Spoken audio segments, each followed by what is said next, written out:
산호초는 바닷속에 자리한 하나의 도시입니다. 수천 년 동안 산호가 층층이 쌓이며 거대한 군집을 이루고 있습니다. 이곳에는 험악한 거주자도 함께 살죠.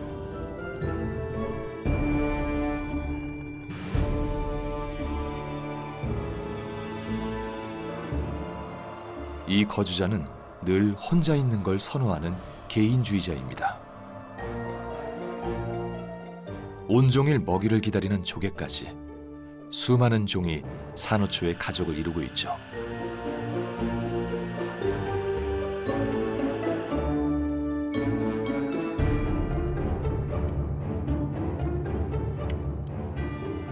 산호초의 구성원들은 어릴 때부터 스스로 생존 방법을 터득하며 살아갑니다.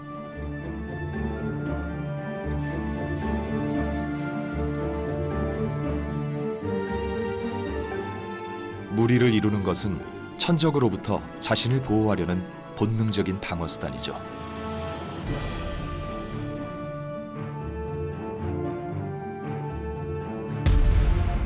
반면 포식자의 무리는 먹잇감 사냥을 위해 최적화된 전략을 펼칩니다.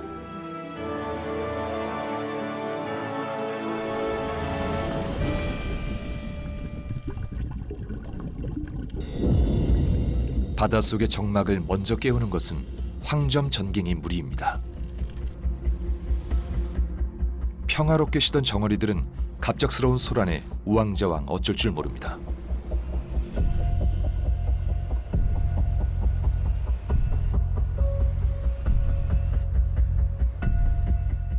위험을 직감한 정어리들은 서둘러 무릿속으로 파고듭니다.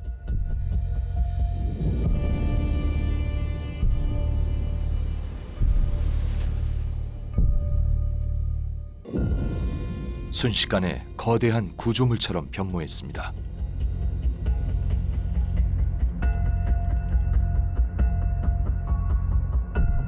정어리 떼는 과연 이 위기를 어떻게 넘길까요?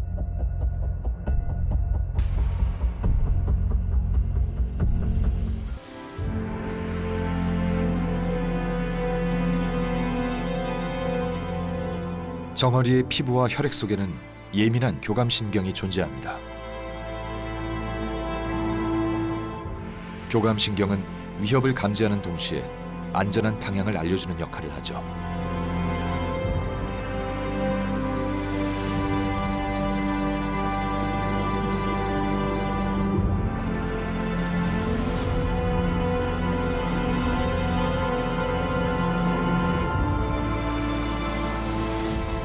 아무리 잘 피하려고 해도 항상 희생자는 나오기 마련이죠. 배를 채운 포식자는 유유히 자리를 떠나고 정어리들은 다시 대열을 정비하며 질서를 회복합니다.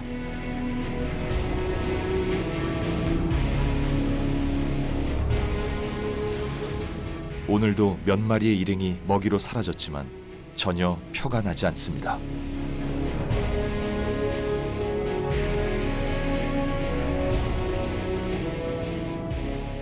약자의 운명은 하루하루가 위태롭지만 압도적인 수적 우위를 통해 종족을 이어갑니다.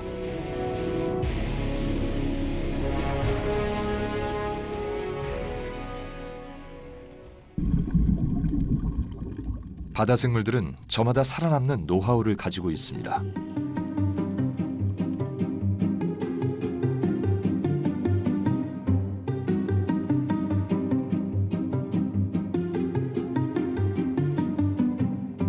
가드닐은 플랑크톤을 먹을 때만 몸의 절반을 살짝 내놓죠. 경계심이 강한 종입니다. 조금이라도 낌새가 이상하면 슬그머니 꽁무니부터 뺍니다. 가드닐 특유의 생활 방식이죠.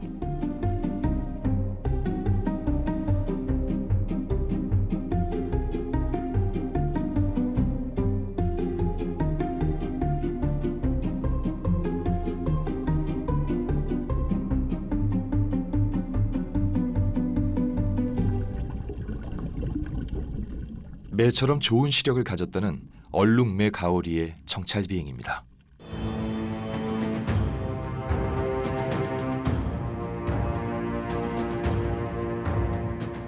모래 위를 스치듯 지나가며 미세한 움직임을 감지하려 합니다.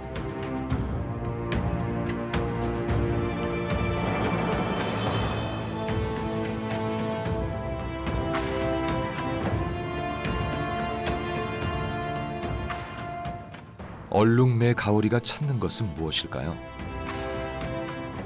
모래 속에 사는 개와 조개입니다. 하지만 넓은 지역에서 작은 먹이를 찾는 건 쉽지 않죠. 쿨하게 뒤돌아섭니다.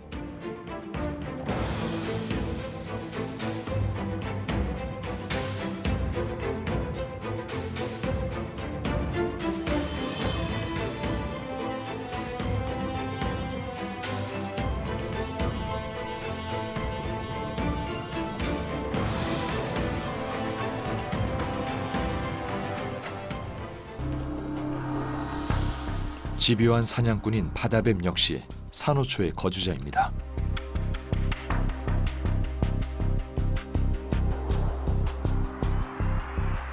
이 바다뱀의 조상은 오래전에 육지에서 살았던 생물입니다. 먹이를 찾아 바다로 온 후 환경에 적응하며 세대를 거쳐 진화해왔죠. 후손들은 물살을 가르기 좋도록 꼬리 부분이 납작하게 진화했습니다.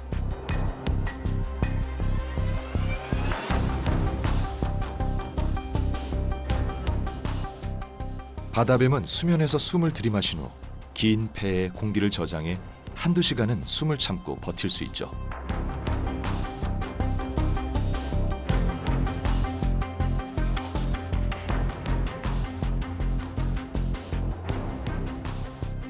굴 속의 갑각류나 작은 물고기를 잡아먹는데 많이 움직일수록 폐에 저장된 산소는 급격히 소모됩니다.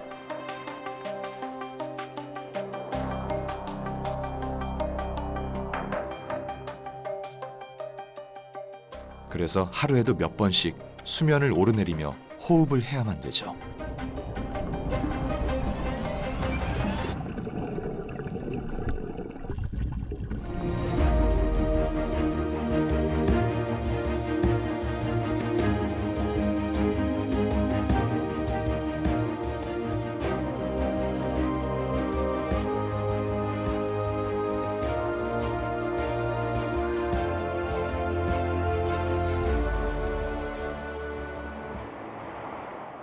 평온하던 바다에 물살이 일어납니다.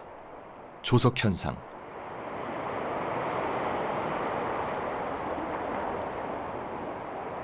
하루에 2번 달의 위치에 따라 바닷물의 높이가 주기적으로 오르내리는 현상이죠.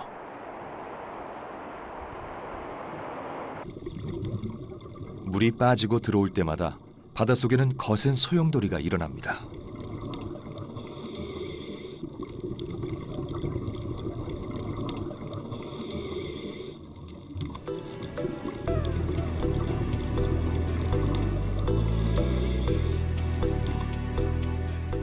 오징어는 나무 기둥 뒤에서 물살을 버텨냅니다.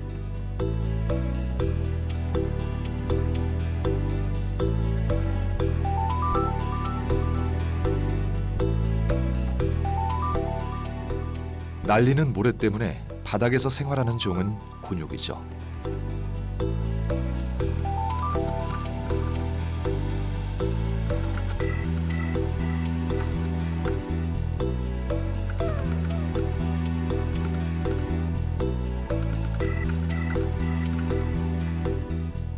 자칫하면 물살에 훅 쓸려갈 수도 있으니 이럴 땐 바닥에 납작 엎드려야 됩니다.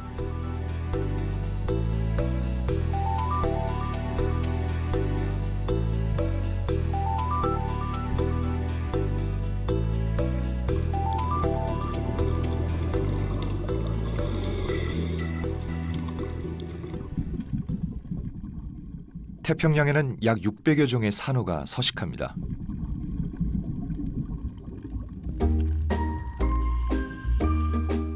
산호 주변은 4천여 종의 물고기가 자라고 살아가는 공간이기도 하죠.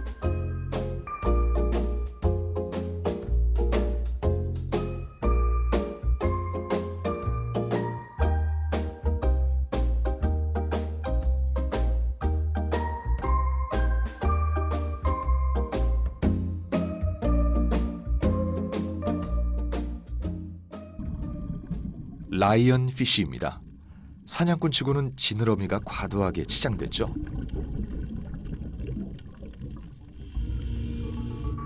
요란한 등장에 물고기들은 바로 경계합니다. 약 올리듯 일정한 간격을 유지한 채 계속 도망다니면 잡을 수가 없죠.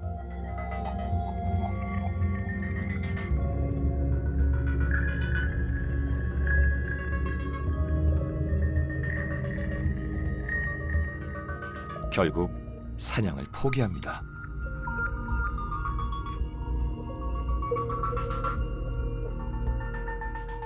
산호초 세상에는 전형적인 사냥꾼도 존재합니다. 먼저 목표물을 정합니다. 그 다음 미끼로 관심을 끌며 먹잇감을 향해 신중하게 접근합니다.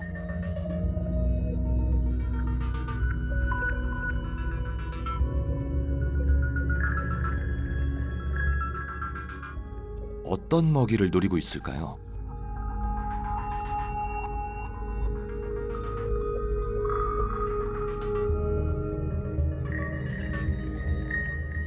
마침내 노리던 먹잇감에 바짝 다가섰습니다. 침착하게 기다리며 먹잇감이 사정권에 들어오기를 기다립니다.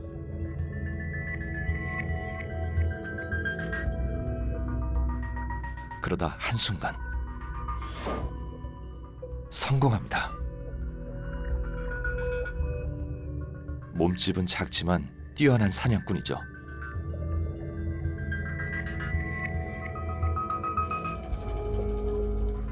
리보닐은 현란한 몸짓으로 먹잇감의 혼을 쏙 뺍니다.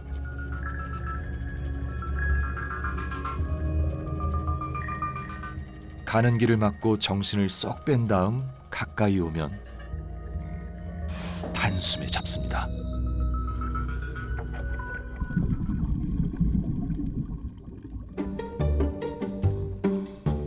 바깥 세상은 언제나 위험하죠. 이럴 때는 집 안에 있는 것이 최선의 선택입니다.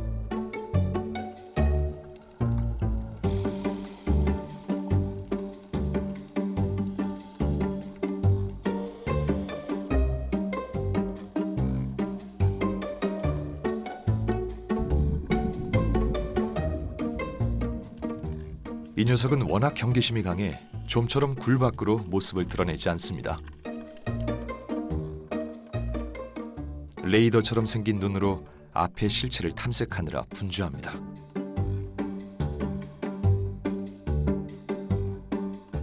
촬영팀의 조명빛이 어쩌면 외계인처럼 보일지도 모르겠네요.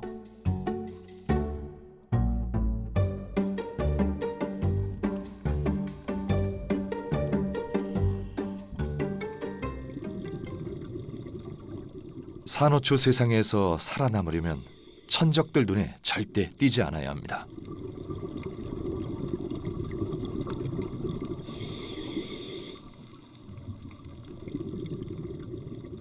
이를 대표하는 동물이 바로 영리한 갑오징어죠. 갑오징어는 한순간에 완벽하게 변신할 수 있습니다.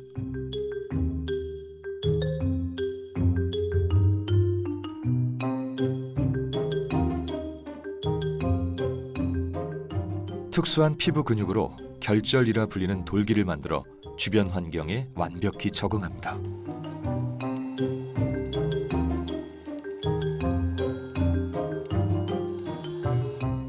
픽셀 같은 색소세포 수백만 개가 풍선처럼 확장하고 수축하면서 금세 색을 바꾸죠.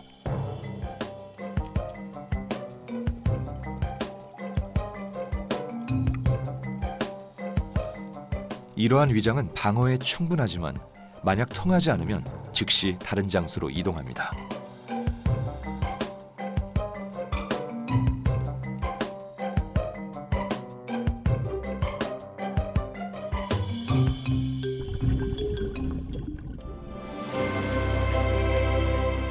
산호초 세상에는 위장의 달인들만이 모여 사는 독특한 장소도 존재합니다.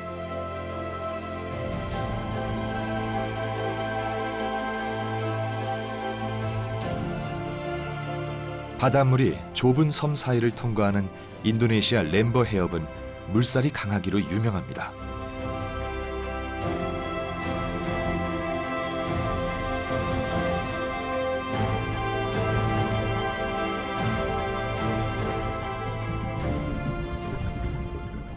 사방이 드러난 이곳에서는 위장술이 뛰어난 종들만이 생존할 수 있죠.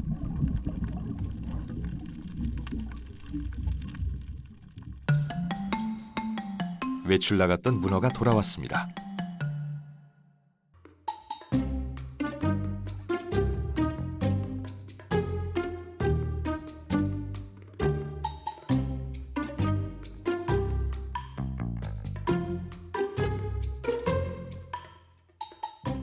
여기는 사방이 훤히 드러나 집에 있을 때도 위장이 필요합니다.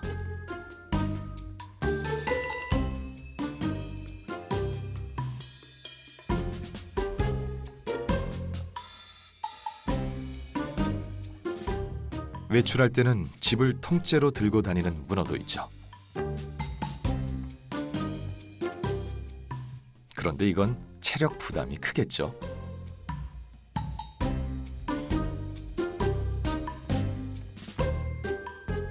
몇 발짝 못 가 지쳤습니다.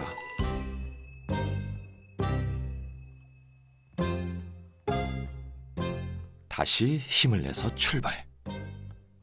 포기하지 않는 걸 보니 집이 마음에 꼭 드나 봅니다.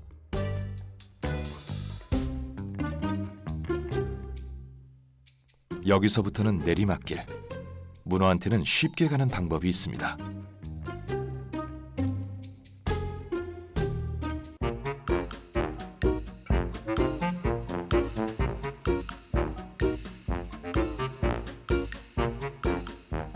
굴러가도 목적지에만 가면 되겠죠.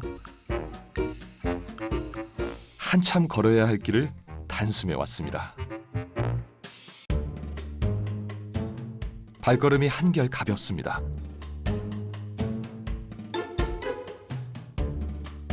일단 터를 잡고 집을 세웁니다.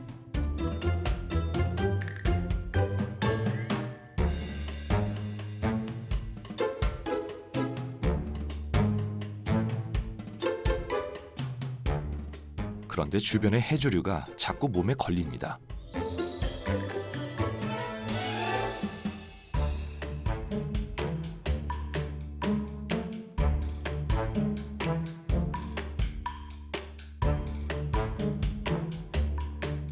여기는 아무래도 집터가 안 좋은 것 같죠? 다시 오르막길로 향합니다. 힘이 떨어지니 몸도 집도 천근만근.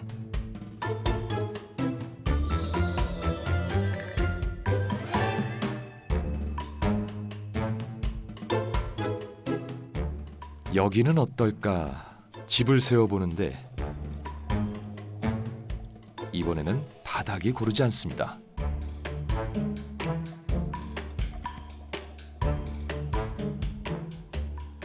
다시 이동.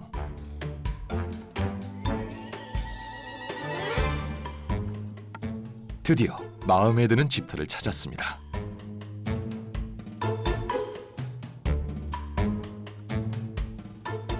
먼저 바닥에 모래를 파내고 그 자리에 집을 세웁니다.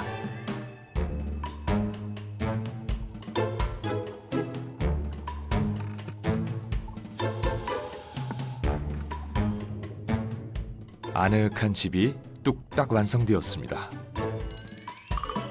오늘 하루 정말 고단한 시간이었네요.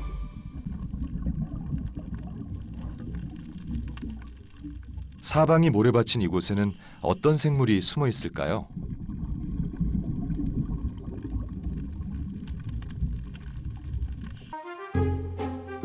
언뜻 보기엔 해조류 같습니다.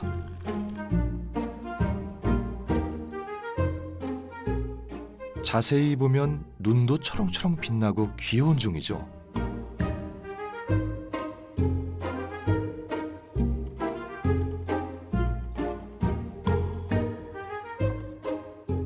한 줄기 해조류는 누구의 관심도 끌지 않죠. 완벽한 위장입니다.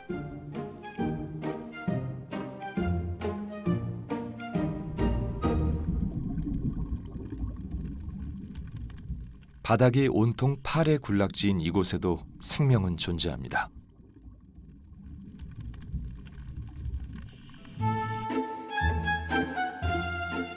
버려진 나무 쓰레기처럼 보이죠? 살아있는 생물입니다.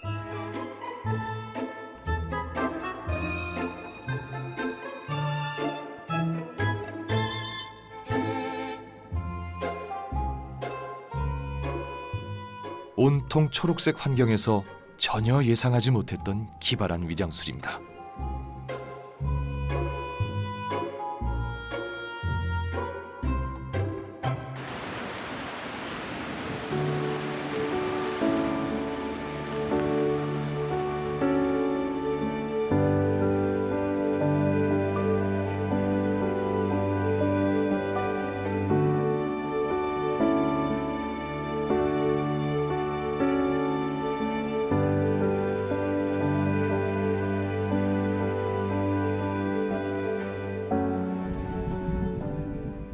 밤이 되면 산호초의 바다는 완전히 새로운 세상으로 변합니다. 주간 근무자들은 퇴근하고 야간 근무자들이 교대합니다.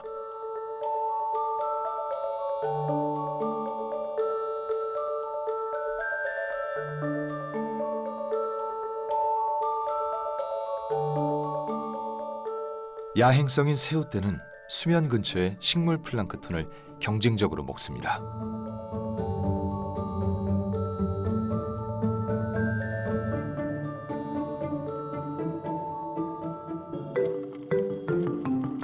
혼자 오붓한 시간을 즐기려던 문어는 달려드는 플랑크톤이 여간 성가신 게 아닙니다.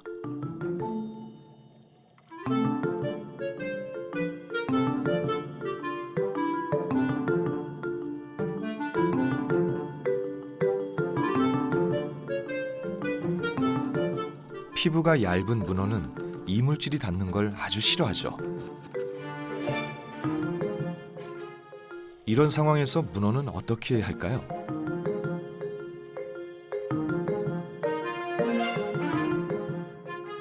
먼저 모래를 깊이 파냅니다.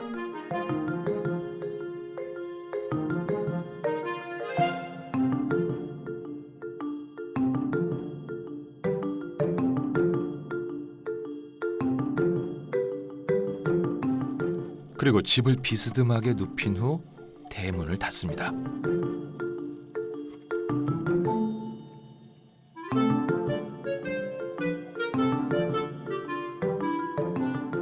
이 녀석은 플랑크톤을 어떻게 피할까요? 모래 속으로 쏙 들어갑니다.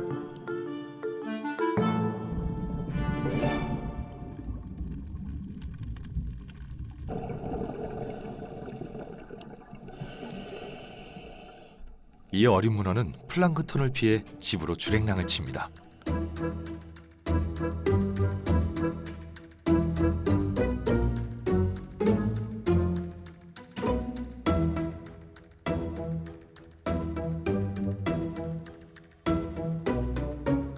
집에 오니 좋긴 한데 배가 고픕니다. 이럴 때는 집에서 편안히 낚시하기.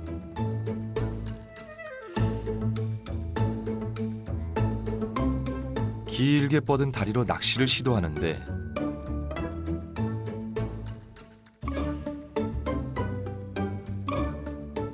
별 소득이 없습니다.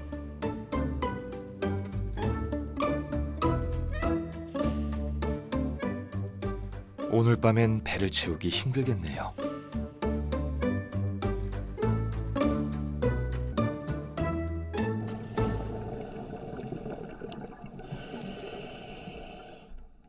밤의 사냥꾼, 불꽃 갑오징어입니다. 야행성인 이 오징어는 먹잇감을 찾아 어둠 속을 은밀하게 이동합니다. 같은 야행성인 이 새우는 오늘 밤 운이 안 좋네요.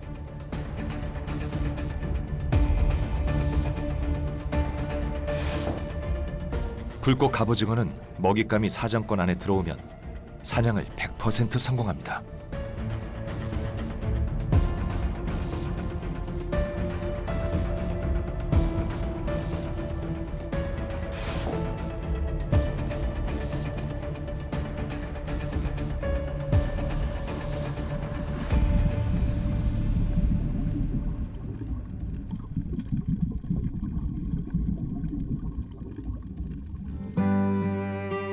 늦은 밤, 이 오징어는 왜 주변을 서성이고 있을까요?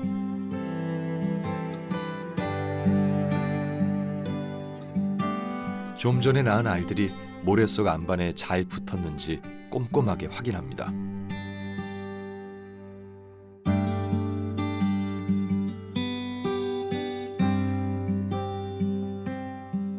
오징어는 알을 낳고 나면 어미로서의 역할은 끝나죠.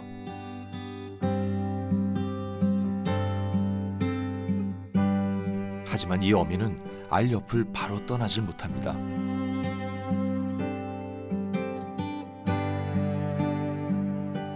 육아 주머니의 알들은 30여일 정도면 부화해 산호초의 식구로 살아가겠죠.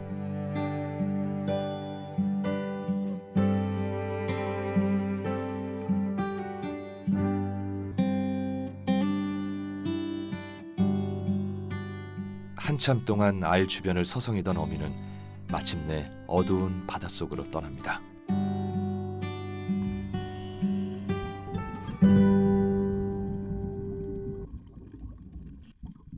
모두가 잠든 밤, 은밀하게 사랑에 빠진 문어 커플도 있습니다.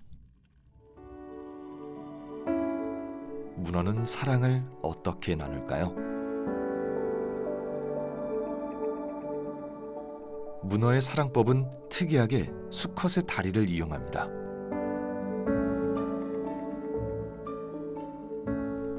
수컷 문어는 다리 끝에 빨판이 없는 것이 생식기 역할을 하죠. 이 다리를 암컷 몸에 넣고 정자를 옮깁니다.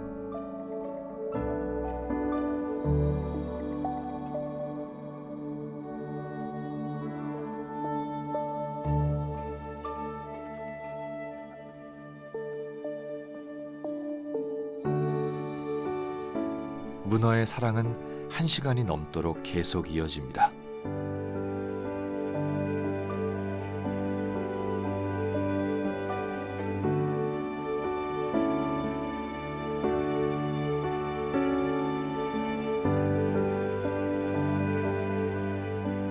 수컷은 암컷의 반대편 몸속에도 여러 개의 정자 주머니를 보냅니다.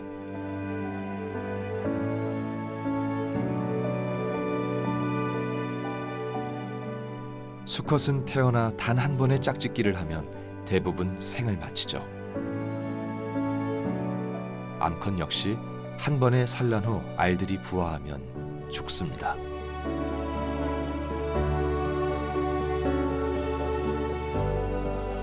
문어는 약 2년의 짧은 생 동안 한 번의 수정과 산란을 하는 거죠.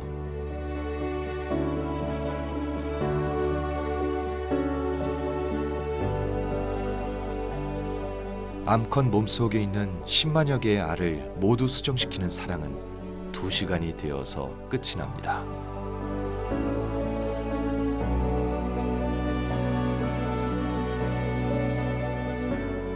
암수의 격렬했던 사랑이 끝나면 서로 미련 없이 돌아서죠.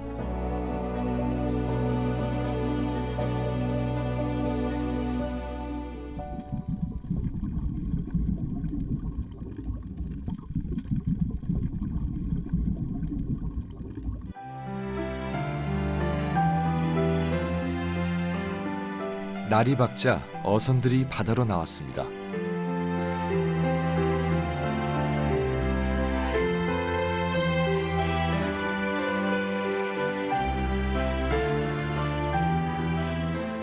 일찍 바다로 나선 어부가 그물을 당겨보지만 아쉽게도 소득은 없어 보입니다.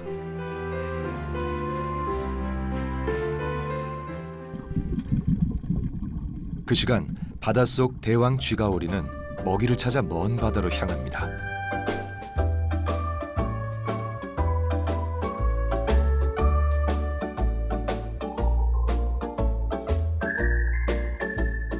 잠에서 막 깨어난 물고기들은 아직 활동 전입니다. 돈 되는 물고기들은 옹기종기 한 곳에 모여 있으니 어부가 빈손일 수밖에 없겠죠.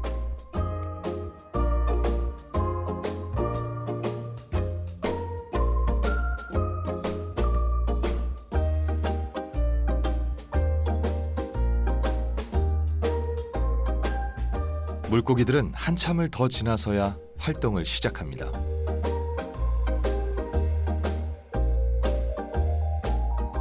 자이언트 트레발리가 아침 일찍 찾아온 곳은 어딜까요? 물고기의 아가미는 이물질이 잘 끼는데 제거하는 방법은 오로지 청소 놀래기한테 의지합니다.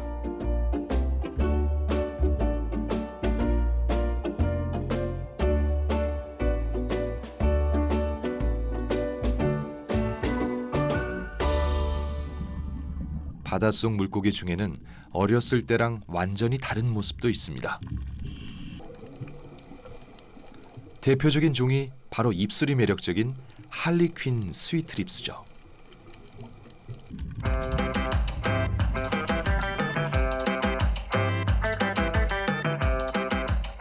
어릴 때는 천방지축 사방을 휘젓고 다닙니다.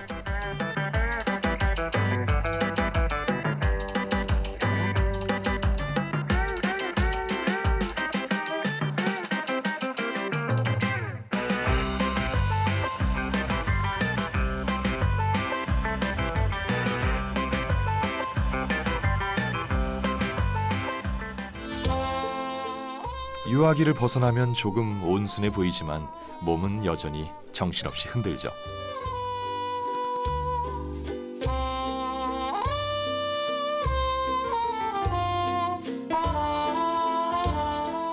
조금 더 자라면 의젓하게 확 바뀝니다.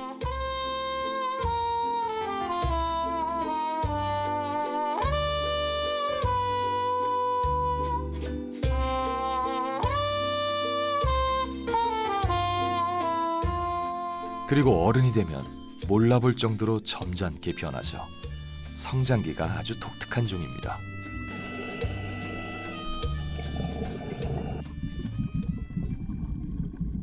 태평양에는 오래전 지각 변동으로 생겨난 수많은 해저 터널이 존재합니다.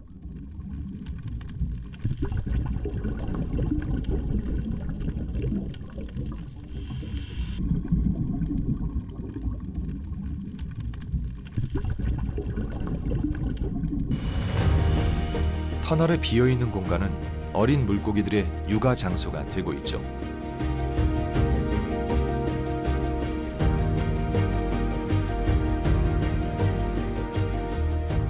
터널 주변에는 대형 어종이 머물 수 있는 넉넉한 공간도 있습니다.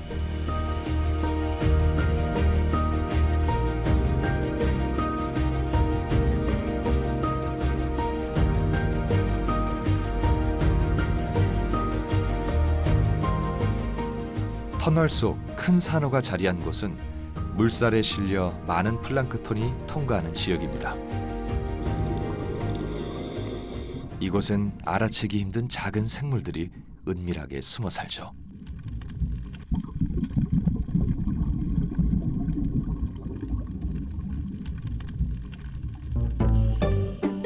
크기가 고작 1cm 남짓 정도의 피그미 해마는 피부의 질감까지 산호와 똑같이 위장했습니다.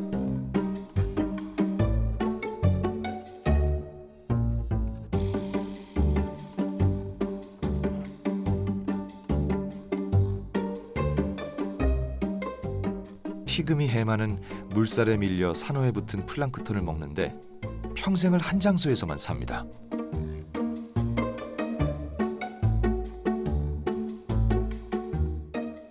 작은 몸집에 산호처럼 완벽하게 위장까지 했으니 천적인 물고기 눈에 띌 리가 없겠죠.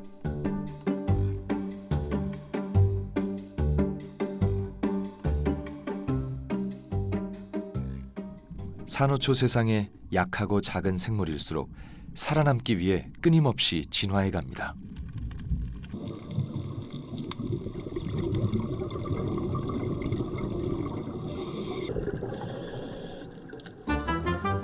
어떤 생물은 너무 감쪽 같아서 눈을 의심할 정도죠.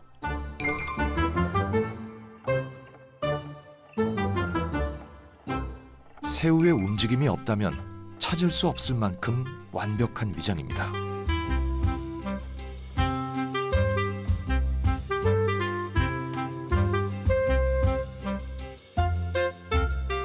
작은 생물들은 움직이는 것도 은밀해야 살아남을 수 있습니다.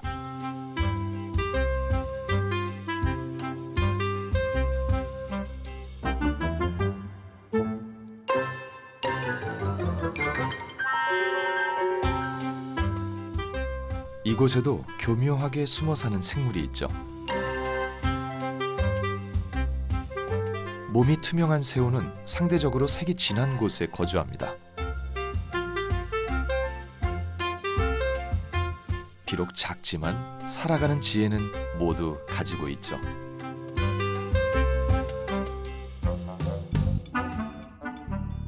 산호초 세상에서는 방어 전략이 없으면 꼼짝없이 당합니다.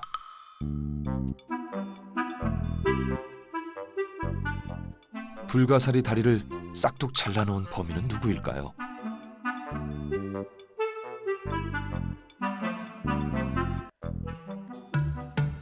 놀랍게도 그 주인공은 할리퀸 새우입니다. 이 새우는 불가사리 천적으로 다리만 잘라 먹습니다.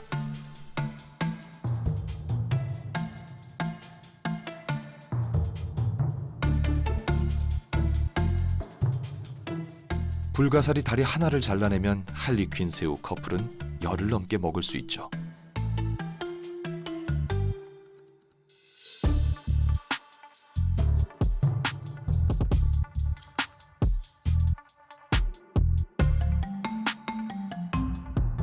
불가사리는 다리를 잃었지만 6개월이면 90% 이상 다시 재생됩니다. 할리퀸 새우는 평생 먹을 식량을 옆에 두고 사는 셈이죠.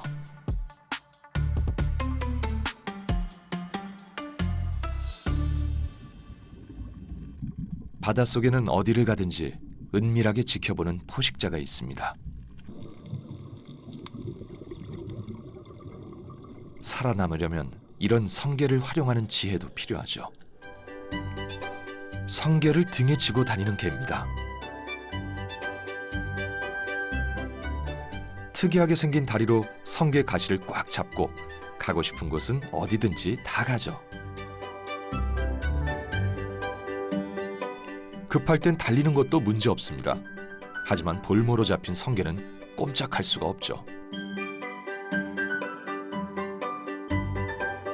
이번에는 성게가 아예 움직이지 못하게 앞뒷발로 더 단단하게 잡습니다.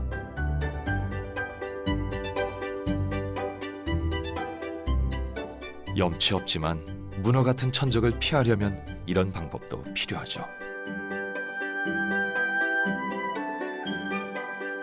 산호초는 생존을 위한 긴장감이 늘 존재하는 곳입니다.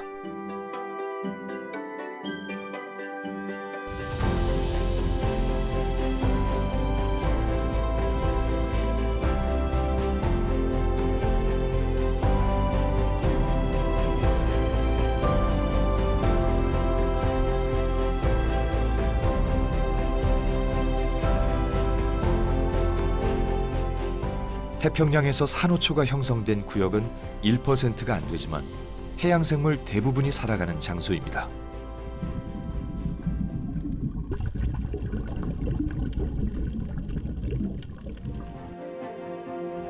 물고기들이 모여드는 곳은 산호가 무성한 곳이죠.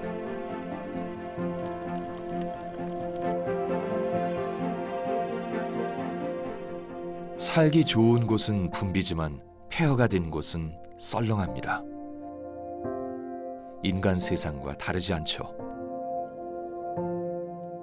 최근 들어 태평양에는 물고기들이 살기 힘든 환경이 급격히 늘어나고 있습니다. 지구 온난화는 이제 누구나 다 아는 현실이 되었죠.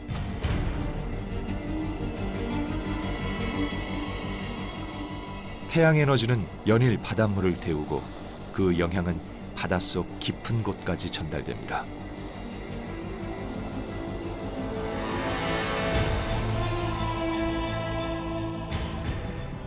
바닷속 수온은 우려할 만큼 크게 상승했죠.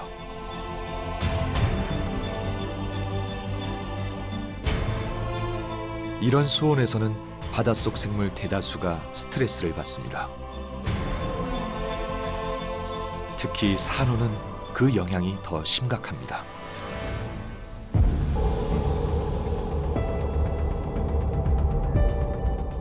산호는 주산 텔러라는 미세한 단세포 조류가 몸을 감싸고 있죠. 이 세포는 광합성을 하고 산호에게 필요한 에너지 95%를 제공합니다. 하지만 수온이 오르면 주산텔러 단세포 조류는 견디질 못하고 산호 곁을 떠납니다. 산호는 결국 하얀색 뼈대가 드러나고 굶어 죽죠.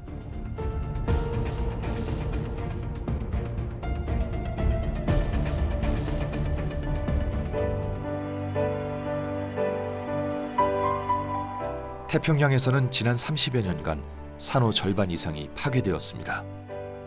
물고기 4천여 종이 살아가는 곳이죠.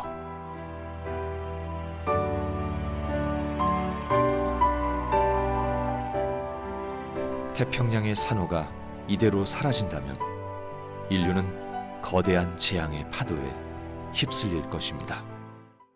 모두가 잠든 세상, 고요가 감돕니다.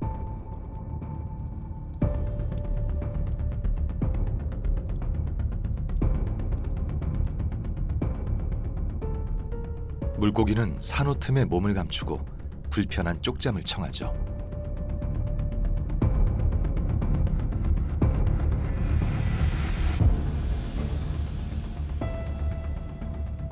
몸을 다 드러내면 위험합니다. 밤길은 특히 더 그렇죠.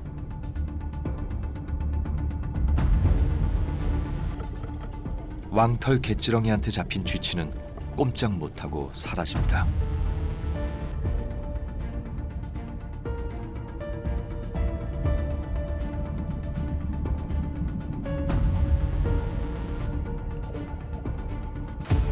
밤의 사냥꾼들은 늘 은밀하게 접근하죠.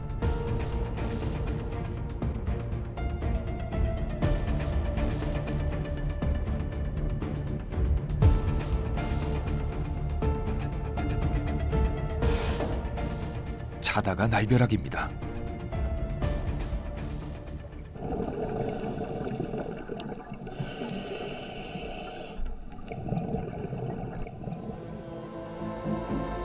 밤바다 속에는 무수히 많은 플랑크톤과 부유 생물들이 뒤섞여 혼란스럽습니다.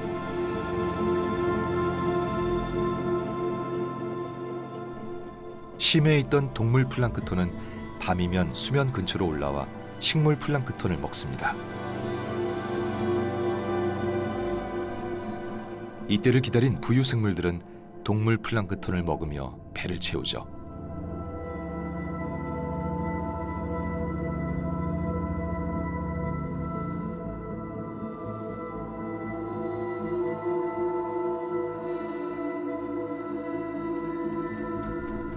하늘거리는 촉수는 플랑크톤을 유혹합니다. 그러나 이건 함정이죠.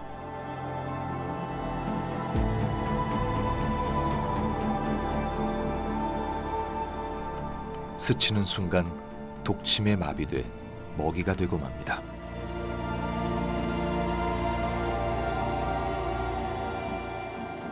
밤이 깊도록 먹고 먹히는 생태계의 순환은 계속 이어집니다. 밤바다 속에는 빛을 내는 동물도 있죠.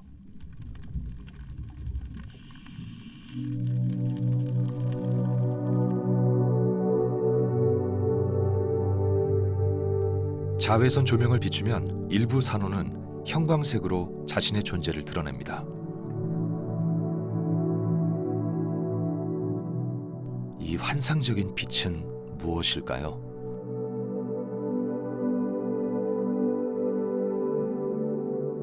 산호 몸에는 특정한 형광 단백질이 포함되어 있죠. 자외선과 같이 높은 에너지의 빛이 닿으면 형광 단백질은 그 에너지를 흡수합니다.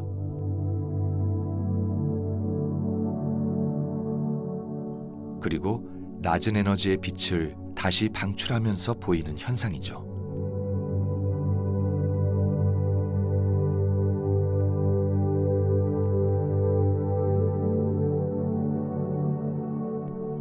부러진 산호도 영롱한 빛을 발합니다.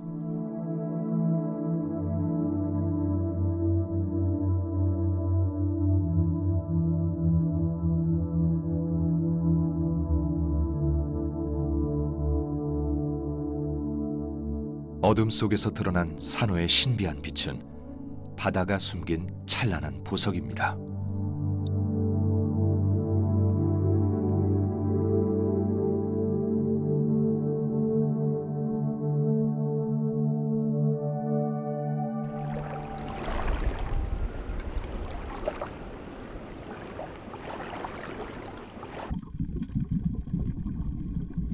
바닷속의 아침은 분주합니다.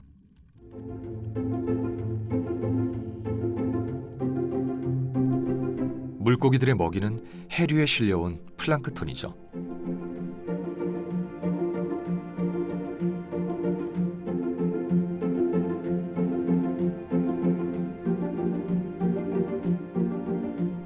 먹이를 먹다가 위험하다 싶으면 재빨리 산호 속으로 피합니다.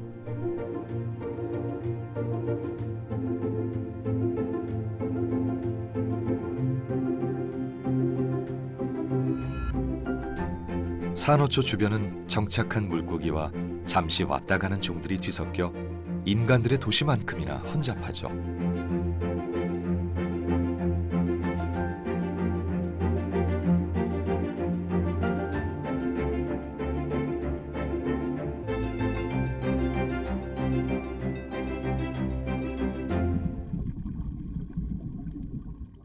수천 마리씩 무리지어 다니는 줄전갱이도 산호초의 가족입니다.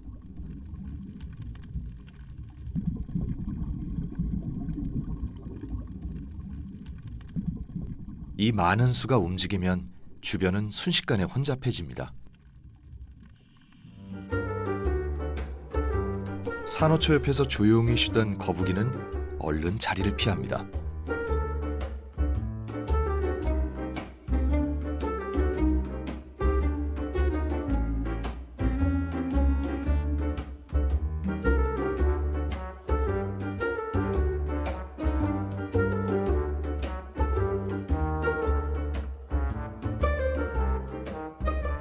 거북이의 순환은 산호초 곳곳에서 벌어지죠. 산호초를 갉아먹는 이 물고기는 때와 장소를 안 가리고 배설을 합니다.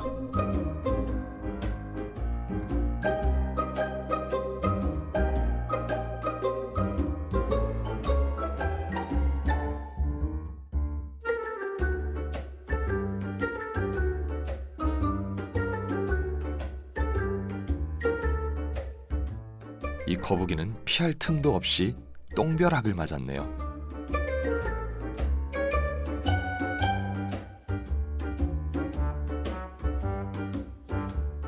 참다 못해 다른 곳으로 이동합니다.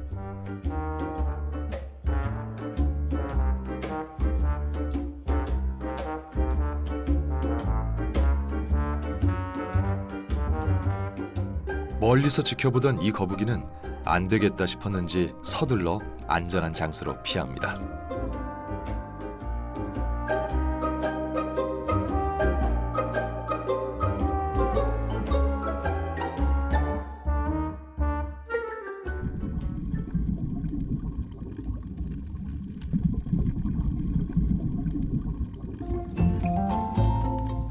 한적한 산호초는 거북이들이 달콤한 낮잠을 즐기는 곳이죠. 주변의 거북이들 모두 눈이 반쯤 감겼습니다.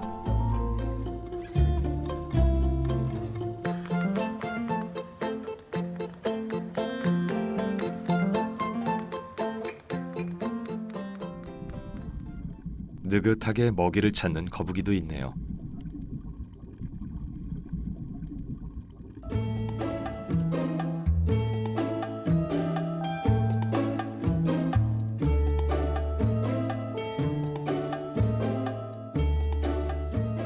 사람들처럼 거북이 식성도 제각각입니다.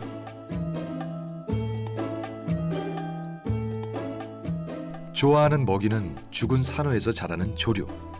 산호를 작게 잘라야 하는데 이건 너무 단단하군요. 거북이의 부리는 날카로운 데 반해 깨무는 힘은 의외로 약합니다.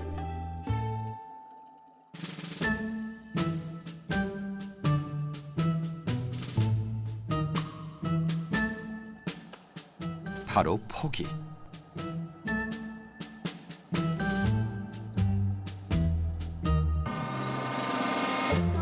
반면 이 거북이는 먹는 데 최선을 다합니다.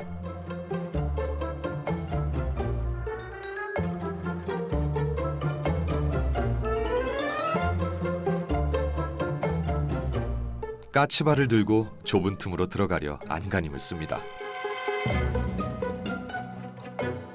그러나 뭔가 잘 안 되나 봅니다.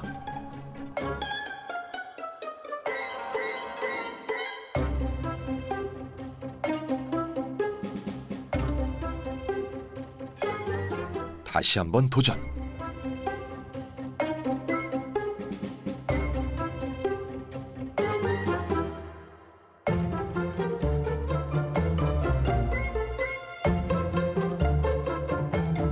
힘들인 거에 비해 성과는 없어 보이네요. 잡식성인 거북이의 먹이는 바닷속에 널렸습니다. 해조류는 거북이가 즐겨 먹는 먹이죠. 100년을 넘게 사는 동물로 알려져 있지만 의외로 소식갑니다.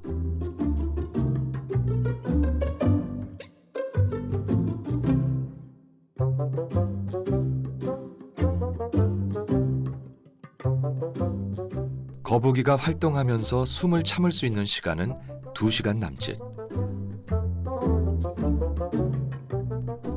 폐에 저장했던 산소가 고갈되면 위로 올라가 공기를 마셔야 하죠. 이런 거북이의 암수는 어떻게 구별할까요?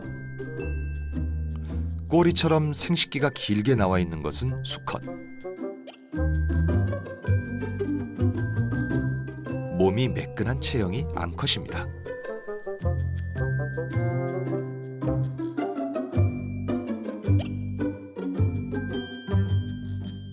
바닷속에서 이루어지는 짝짓기에는 언제나 눈치 없는 경쟁자들이 따라붙죠.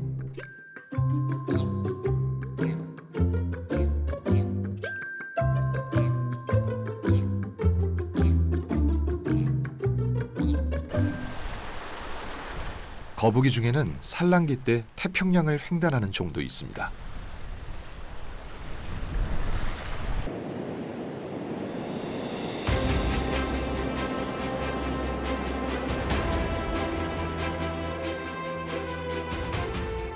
(3km에) 걸쳐 길게 뻗은 이 해변은 세계 최대의 거북이 산란 장소입니다.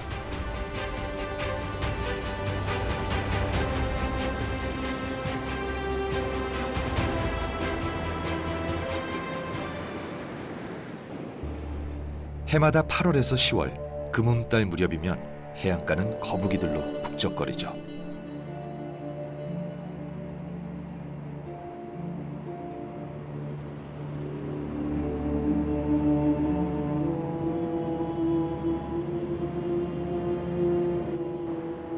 이른 새벽 해안가에 도착한 거북이들은 상륙할 준비를 합니다.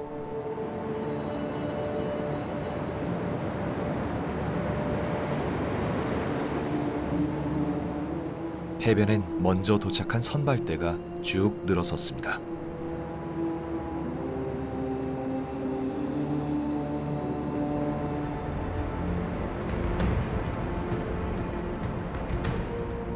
이 중에는 태평양 먼 바다에서 4,000km를 달려온 거북이도 있죠. 일행들은 잠시 숨을 고릅니다.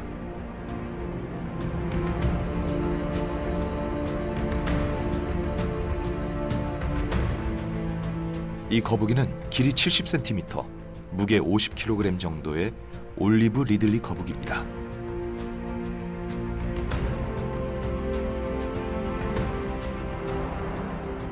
많은 수가 한꺼번에 몰려왔지만 그들만의 고유의 질서가 있습니다.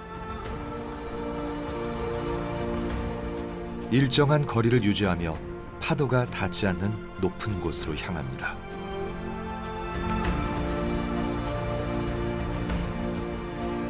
그런데 왜 거북이는 이른 새벽에 떼지어 왔을까요?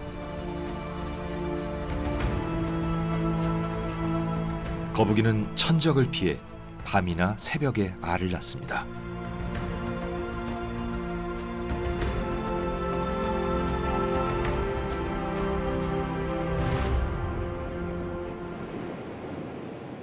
마을 경계선까지 올라온 선두그룹은 서둘러 모래땅을 팝니다.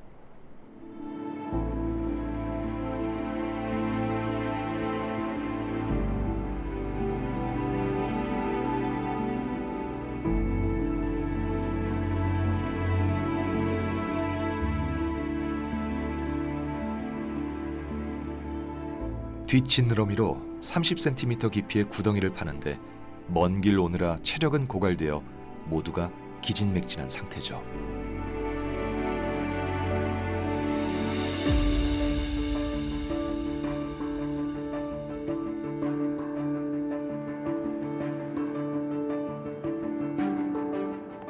힘에 부치다 보니 땅을 파는 시간보다 쉬는 시간이 점점 더 길어집니다.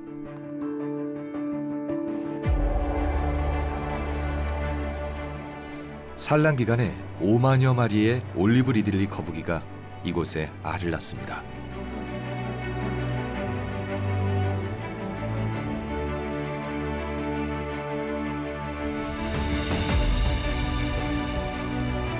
이 거북이들이 어떤 신호에 의해 이곳으로 떼지어 오는지는 아직도 밝혀지지 않은 미스터리죠.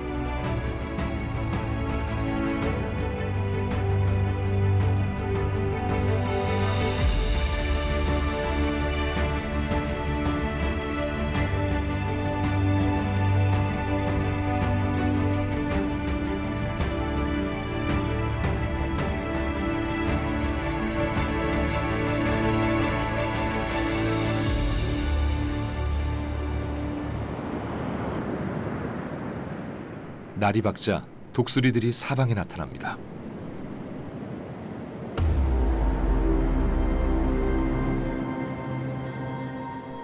이 독수리들은 해안에 골칫거리자 무법자들이죠.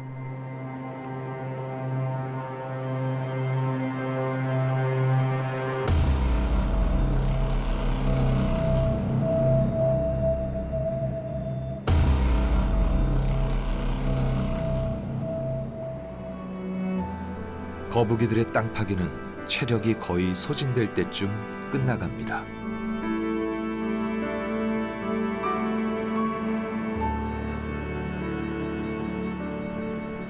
그런데 문제가 생겼습니다.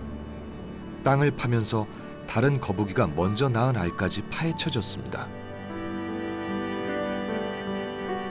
이때를 기다리던 독수리가 달려듭니다.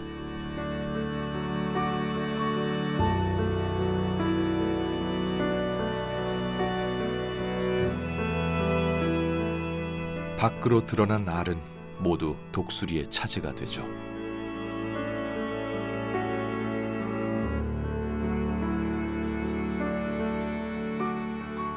이 무렵 수많은 둥지가 허무하게 훼손됩니다.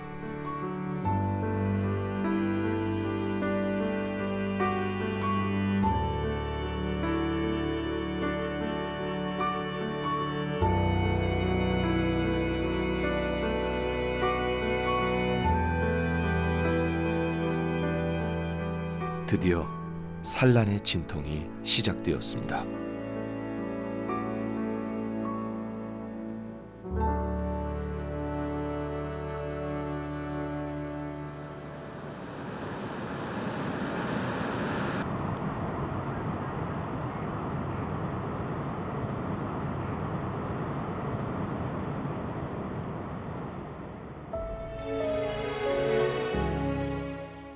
어미의 진통 속에 탁구공만한 알들이 줄줄이 나옵니다. 많게는 80여 개까지 낳기도 하죠.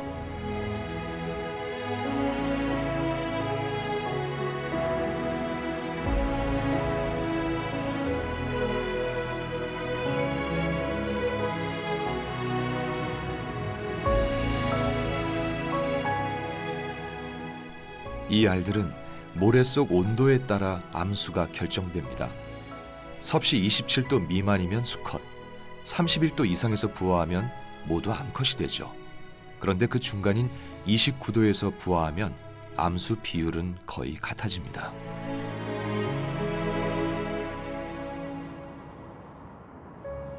알을 다 낳자 어미는 재빨리 모래로 덮습니다.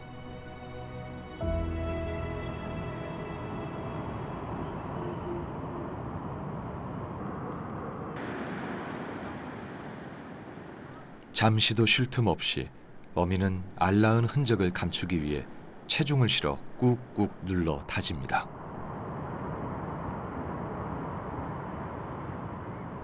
어미로서 할 수 있는 일은 여기까지입니다.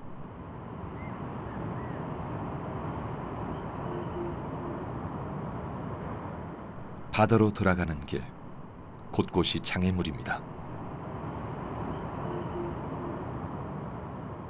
돌아가기보단 쉽게 넘어가는 걸 선택한 이 어미.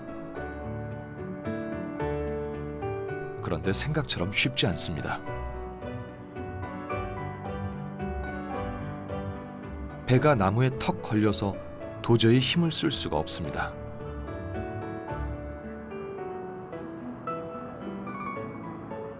다른 동료들은 잘 가는데 혼자서 허우적허우적.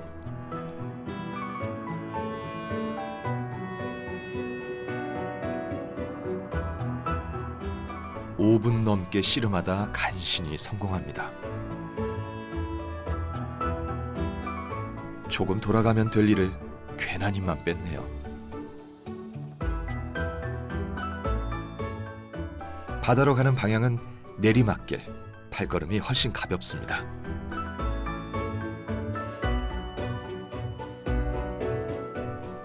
상어한테 물려 뒤쪽 지느러미를 잃은 어미도 산란의 임무를 마치고 돌아갑니다.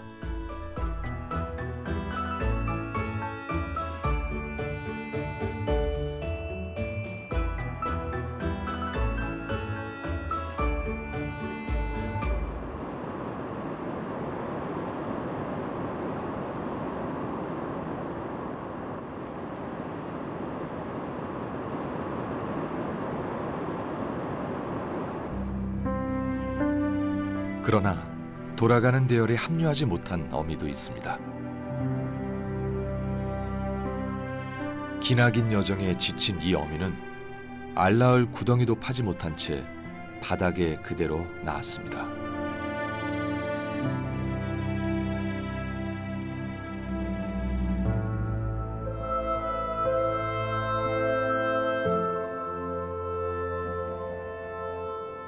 산란의 여정은 외롭고 고단한 길입니다.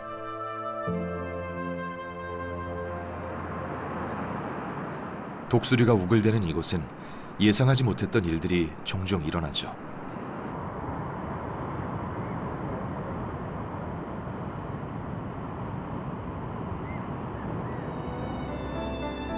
이 어미는 독수리의 공격을 받아 한쪽 눈이 실명되었습니다.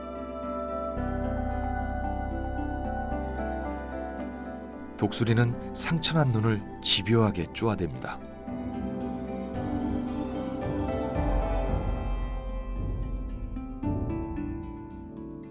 그런데 왜 어미는 꼼짝도 하지 않고 그대로 버틸까요?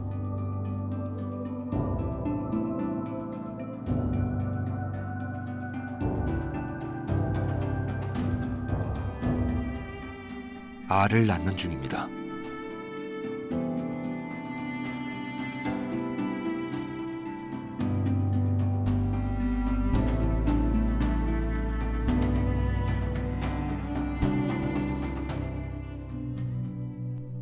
거북이가 움직일 수 없다는 걸 알아챈 독수리들은 이번엔 알을 꺼내 먹습니다.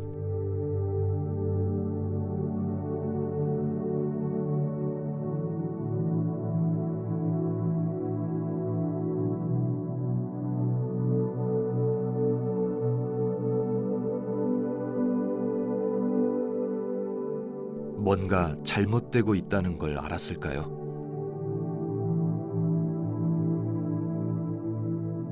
어미는 서둘러 모래로 알을 덮기 시작합니다.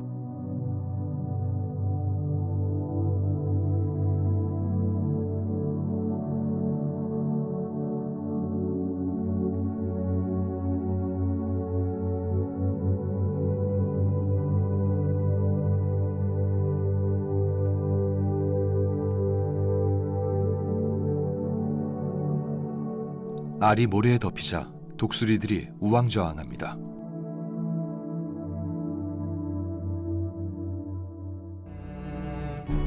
그러다 다시 눈을 공격. 어미는 고통을 참으며 모래를 꾹꾹 다지기 시작합니다.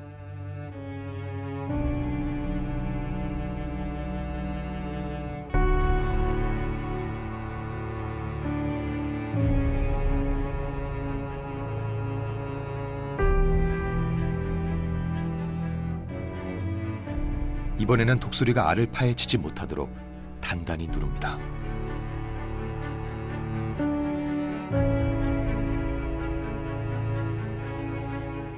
어미는 마지막까지 소임을 다했습니다.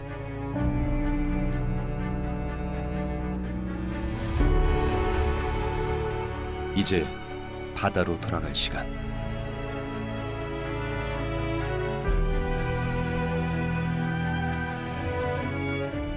하지만 앞도 안 보이는 데다 어미는 너무 지쳤습니다.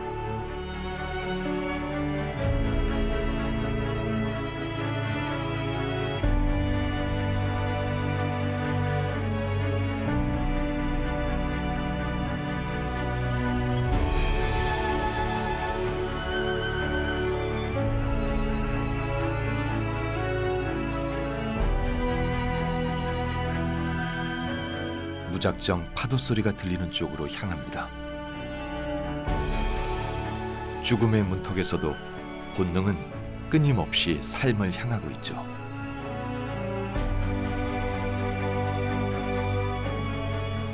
한쪽 눈을 잃은 어미는 지금까지 살아왔던 것보다 훨씬 더 힘들고 고통스러운 삶을 살아야 할 겁니다.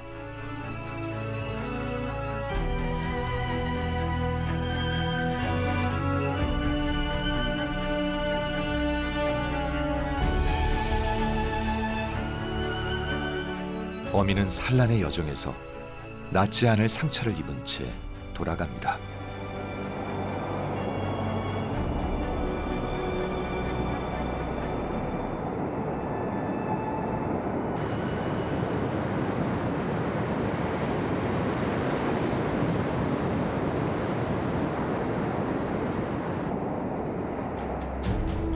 바다로 가는 길도 난관의 연속입니다.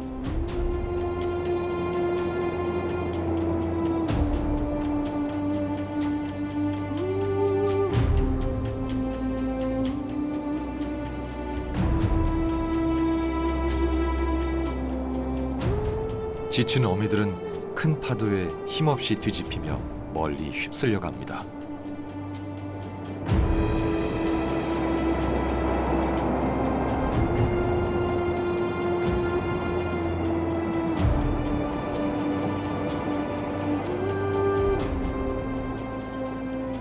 거북이는 몸이 뒤집히면 바로 서질 못하죠.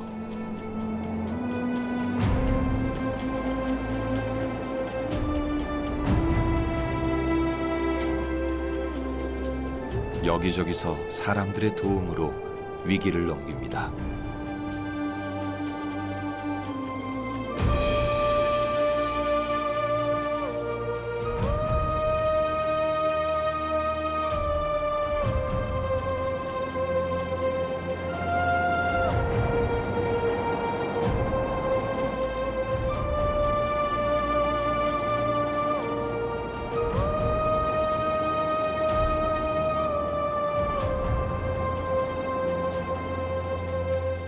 수많은 어미가 오르내렸던 해변에는 진한 흔적만 남았습니다.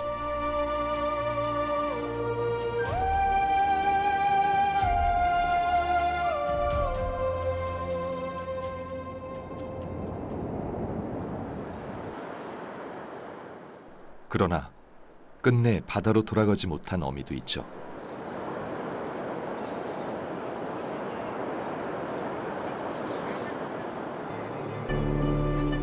독수리의 공격으로 피투성이가 된 이 어미는 저항 한번 하지 못합니다.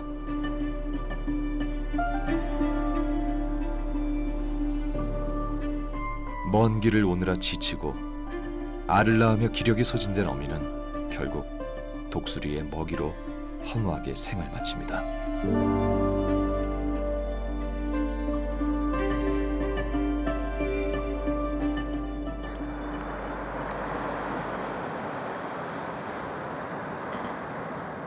다음 날 주민들이 거북이의 산란 장소로 향합니다. 사람들은 망설임 없이 거북이의 알을 파냅니다. 산란기 때 일정 기간 마을 주민들에 한해 알을 채취하도록 허가권이 주어졌다는 겁니다.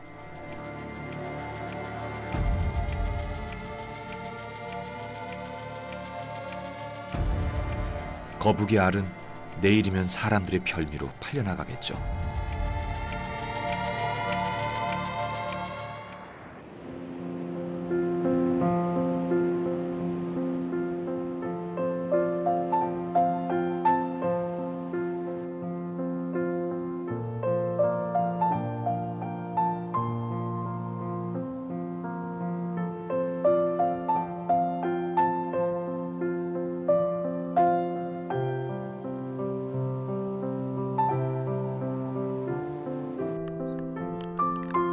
굵은 소낙비에 해변은 인적이 끊겨 고요한 정적이 흐릅니다.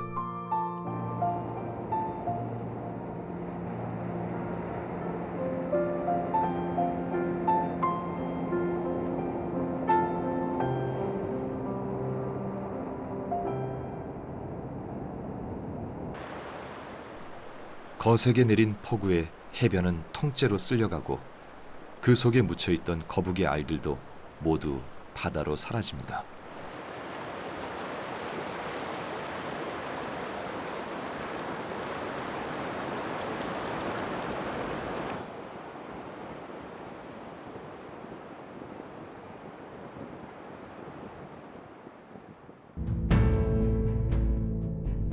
사람보다 시력이 5배 이상 더 좋다는 독수리는 해안을 돌며 먹이를 찾습니다.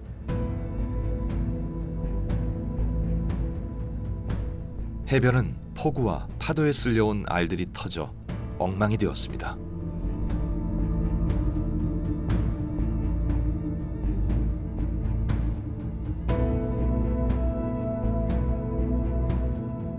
독수리떼의 일부는 무너진 절벽에서 거북이 알로 배를 채웁니다. 해변은 이미 독수리들의 점령지가 되었고 경쟁하듯 알을 먹어치웁니다.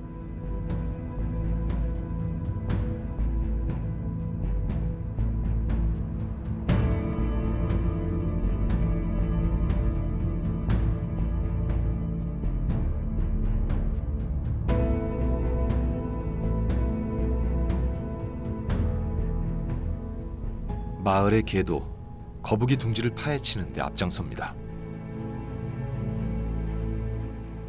후각이 발달한 개는 갓부화한 새끼 거북을 용케 찾아내 먹습니다.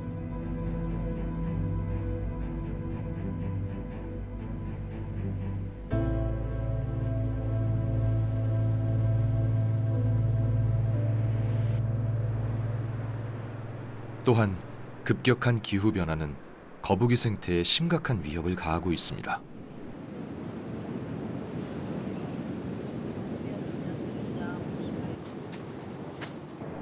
연구팀이 거북이 알을 관찰하는데 뭔가 심상치 않습니다.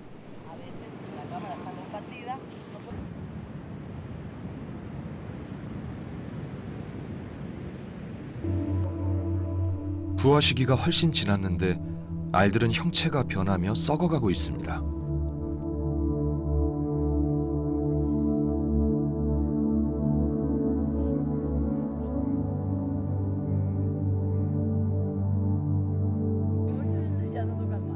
더 충격적인 것은 새끼로 자라면서 성장이 멈춰진 것도 있습니다.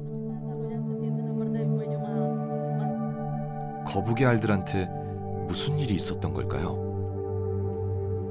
Yeah, this one is dead and all those ones are dead too. Probably because of the high temperatures, low humidity, and we had really high tides.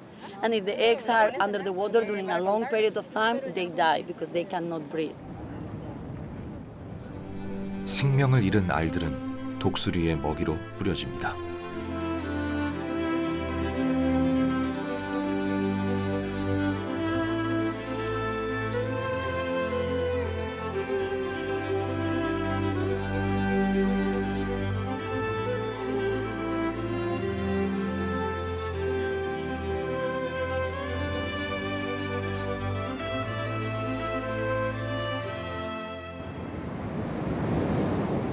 달라진 기후 변화는 거북이 산란장에도 피해를 주고 있습니다.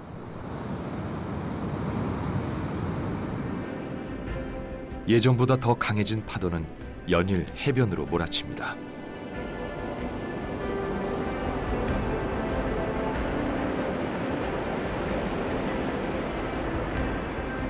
높아진 파도는 거북이 둥지를 덮치고 민가 근처까지 빈번하게 넘칩니다.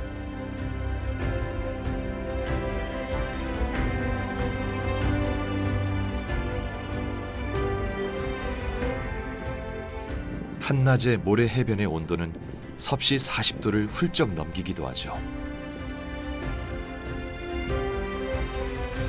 거북이 알이 성장할 수 없는 최악의 조건입니다.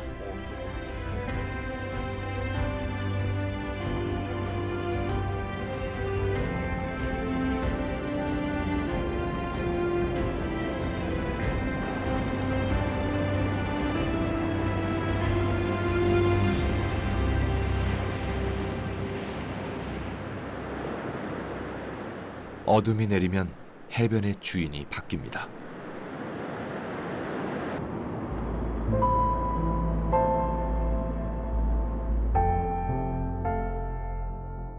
새끼 거북을 끌고 가는 것은 집게. 한쪽에서는 이미 집게들의 만찬이 시작됐습니다. 집게는 새끼 거북이의 제일 약한 배를 노려 내장만 빼먹고 버립니다.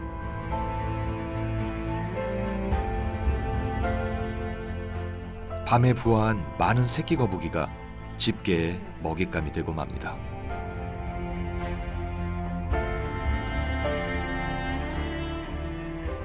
어린 새끼가 살아남기 힘든 세상이죠.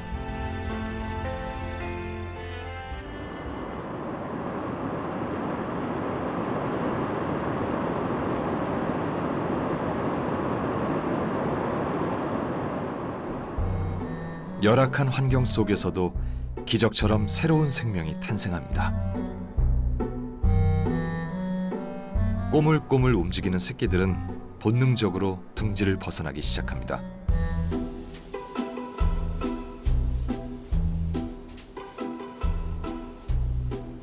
(50여일) 만에 부화한 새끼들은 어디로 가야 할지 방향을 못 잡습니다.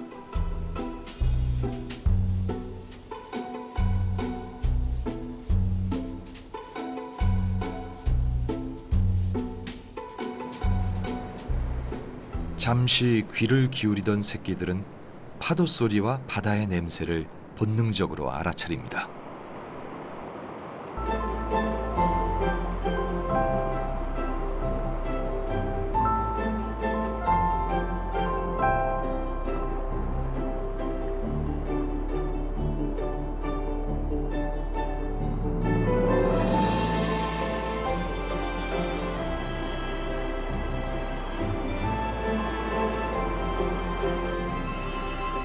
갈 곳을 확인한 새끼는 망설임 없이 달립니다.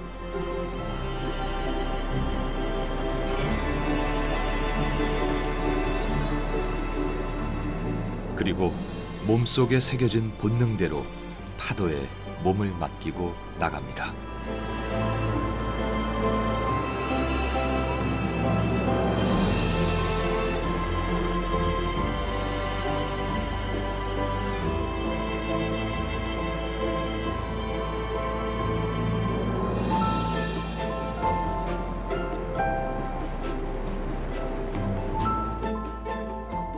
둥지에 마지막으로 남았던 막내도 바다로 향합니다.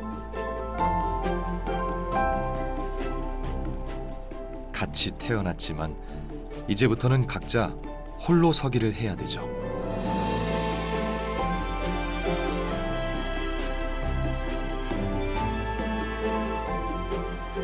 새끼가 어른으로 자랄 확률은 1000마리 중 단 1마리에 불과합니다.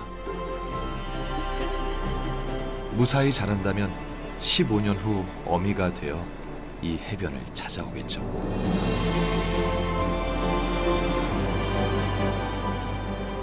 바다에서 평생을 살아가는 거북이는 죽음 속에 숨겨진 미스터리도 있습니다.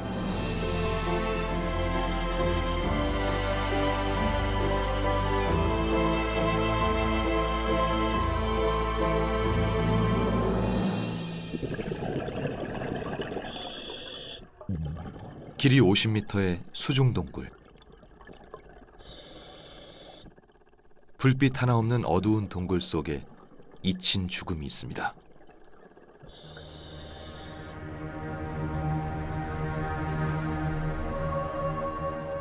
이 거북은 어쩌다 이 깊은 동굴 속에서 생을 마쳤을까요?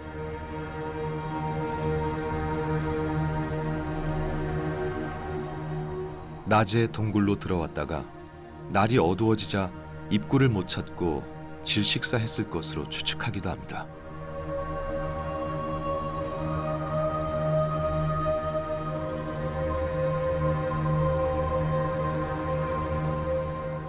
그러나 막연히 추측하기에는 너무나 많은 죽음이 있는 동굴도 있습니다.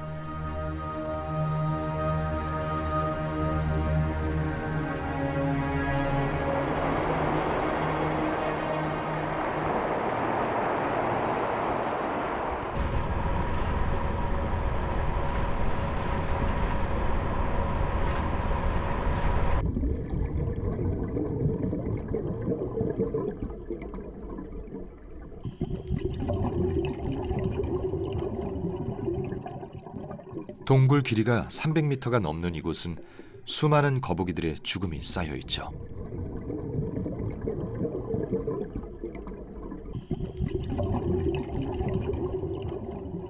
동굴의 아늑한 구석에는 조용히 죽음을 맞았을 모습 그대로 남아 있습니다.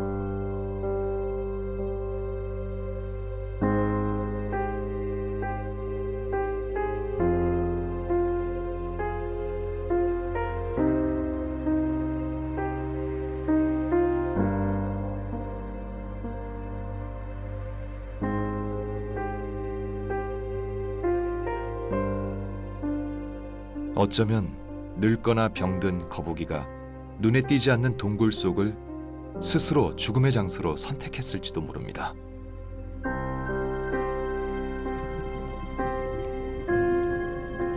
하지만 그 중에는 고통스럽게 생을 마친 듯한 흔적도 있습니다.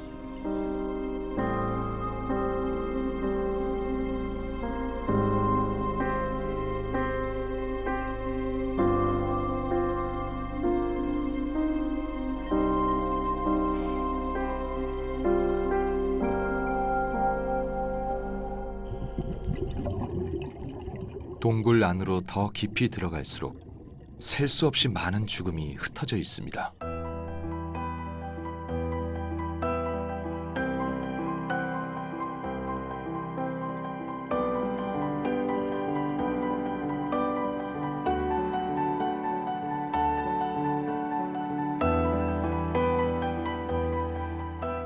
이 많은 거북이들은 왜 하필 동굴 속에서 죽음을 맞았을까요?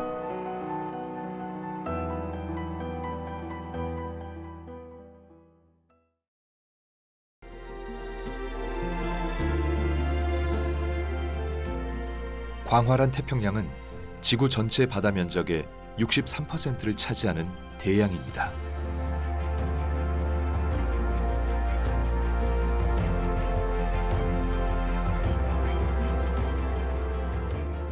지구의 육지 면적보다 더 넓은 태평양에는 2만 5천여 개의 섬들이 마치 그림처럼 점점이 박혀 있죠.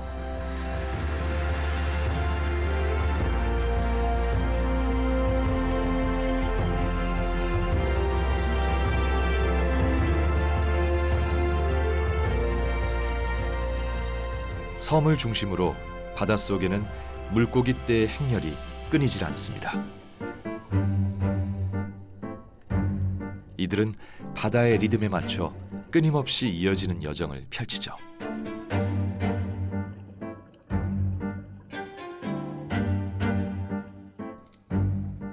태평양은 전 세계 어획량의 약 60%가 잡힐 만큼 생물 자원이 풍부합니다.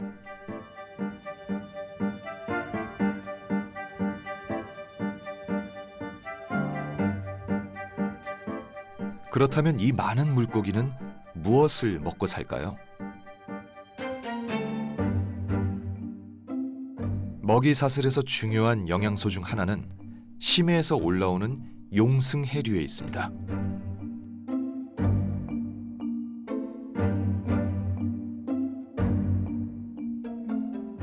심해에 가라앉았던 해양 생물의 사체 부스러기는 용승 해류에 실려 수면으로 떠오르죠.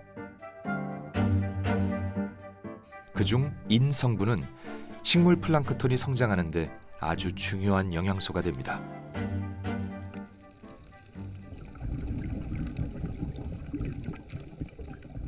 영양을 공급받은 식물 플랑크톤은 햇살을 받으며 폭발적으로 번식하죠. 만찬을 예상한 듯 물고기들은 사방에서 몰려듭니다.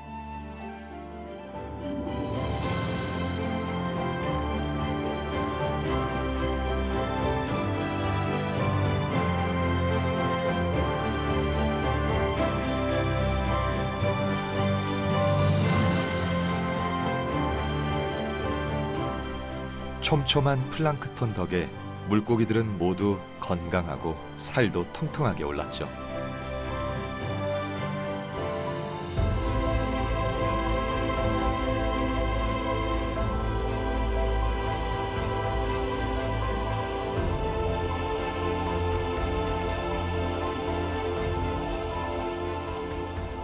같은 종끼리 모여 한가롭게 유영하는 지금은 반수면 상태로 쉬는 중입니다.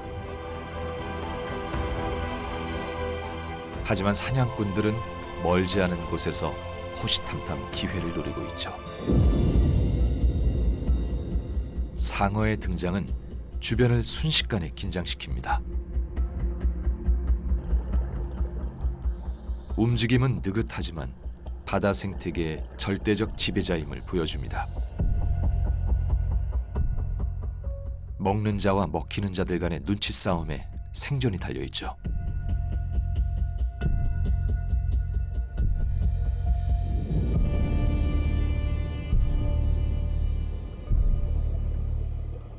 상어는 자신들의 왕국을 순찰하다 빈틈이 보이면 한순간에 돌변합니다.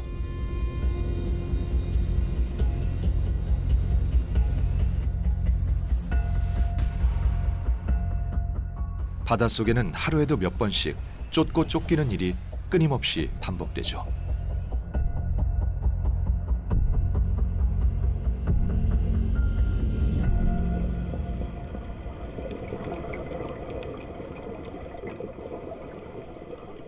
바다 생태계의 지배자, 상어는 대부분 야행성입니다.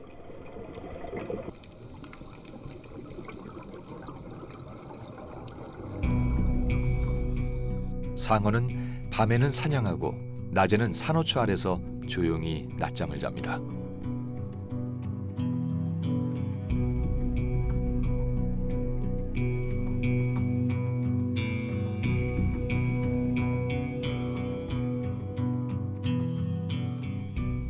상어는 천적이 거의 없지만 인간의 끊임없는 남획으로 지난 50년간 70% 이상 줄었습니다.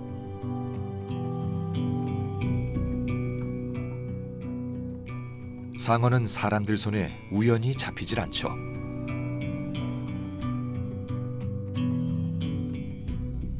낚싯줄이 끊어져 간신히 목숨을 건진 이 상어는 입에 걸린 낚싯바늘과 함께 평생을 살아가야 합니다.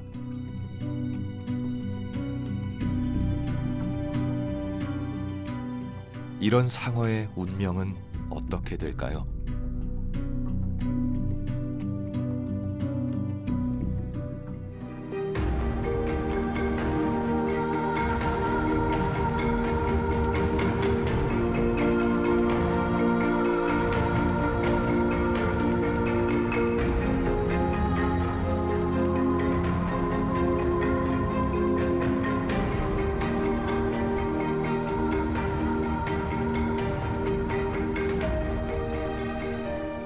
피지 남부에 위치한 벵가 지역의 주민들은 살아있는 상어가 훨씬 더 가치 있음을 보여줍니다.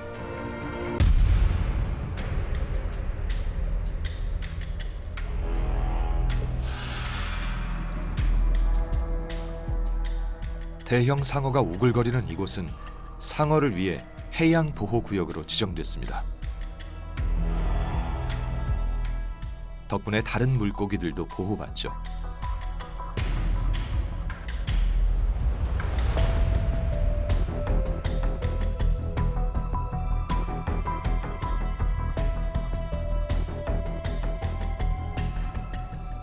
이 상어는 길이가 5m가 넘고 몸무게도 1톤이 넘는 포악한 타이거 샤크입니다.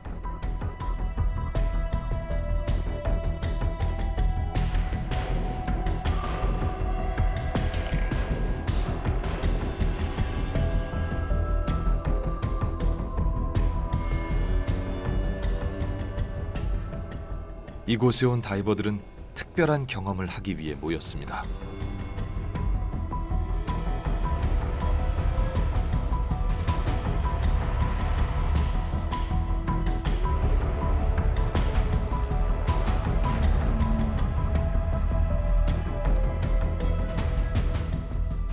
소리 없이 다가오는 타이거 샤크는 등골이 서늘해질 만큼 공포를 자아내죠.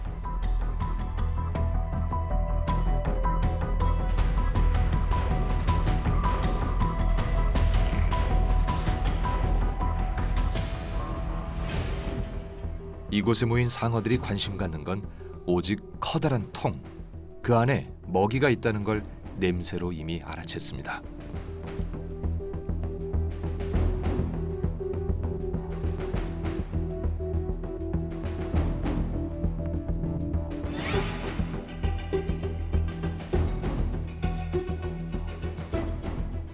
먹이통을 맴돌던 상어들이 점점 흥분하기 시작합니다.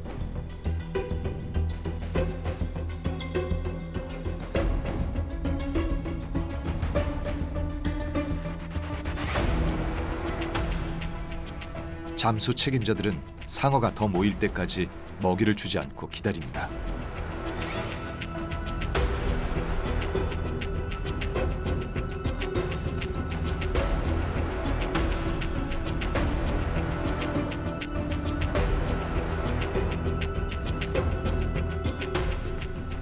공격성이 강한 상어는 안전을 위해 가까이 오지 못하게 막습니다.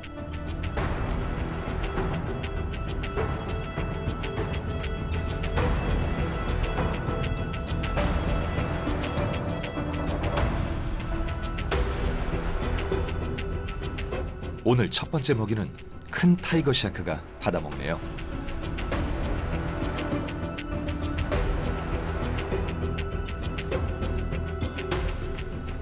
코앞에서 먹이 냄새를 감지한 상어들은 더 흥분해서 달려듭니다.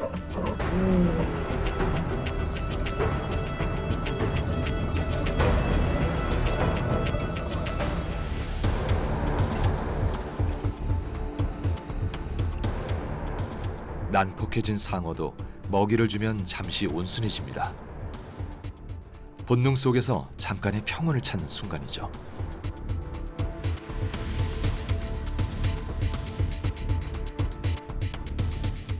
상어는 사람들 머리 위를 스치듯 맴돌며 주변을 배회합니다.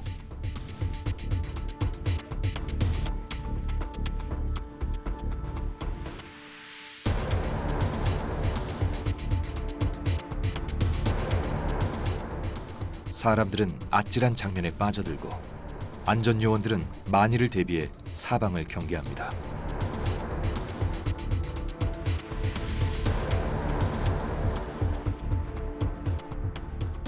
먹이를 먹지 못한 상어가 무섭게 달려들더니 이번에는 촬영팀을 향합니다.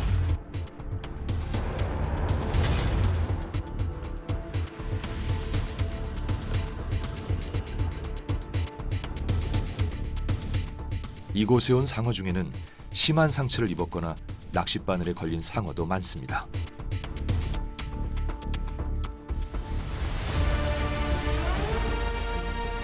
마구 덤벼드는 이 타이거 샤크는 턱뼈가 완전히 어긋났습니다.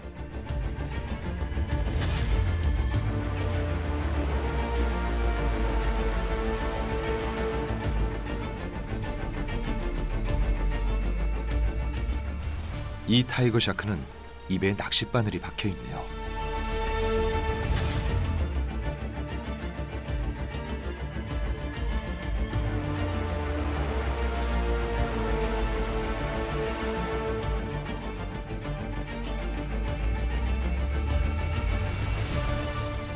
이 상어는 어쩌다가 낚싯바늘이 아가미에 걸렸을까요?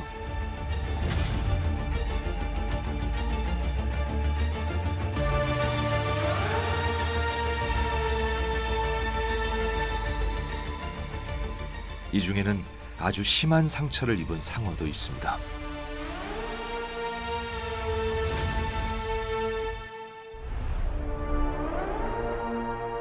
이 타이거 샤크는 작살에 찍힌 듯한 상처를 입고도 여전히 유영을 합니다.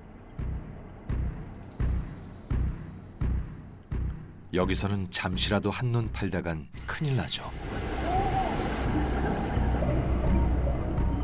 상처 입은 상어가 갑자기 카메라를 향해 달려듭니다.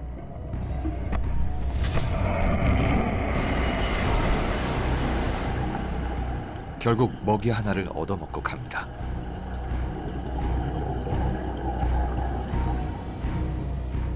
오늘 상어 몇 마리한테 나눠준 먹이는 간식에 불과한 양입니다.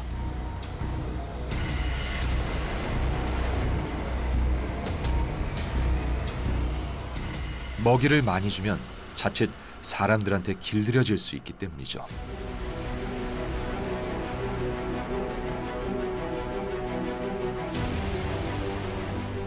주변을 어슬렁거리는 상어들은 이제 먹이가 없다는 사실을 알아챕니다.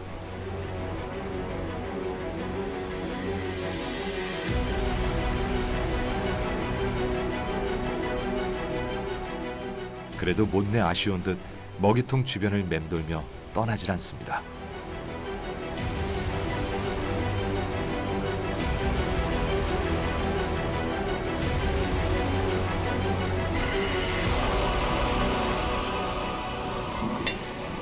이제 안전하게 물 밖으로 나갈 시간.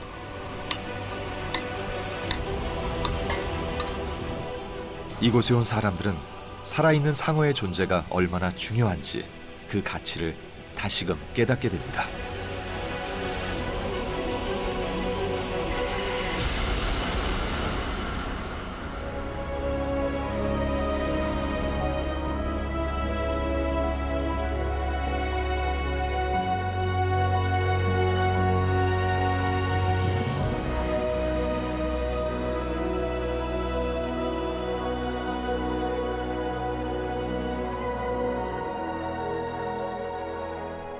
바닷물은 쉼없이 움직입니다. 수면은 바람의 마찰로 물결이 이동하지만 바닷속은 다르죠.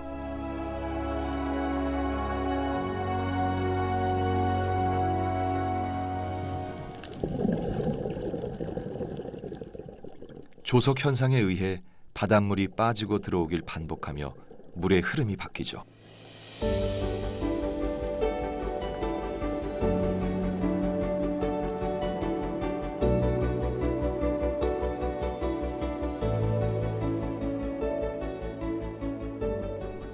수많은 물고기가 물살에 쓸려가는 플랑크톤을 따라 유영합니다.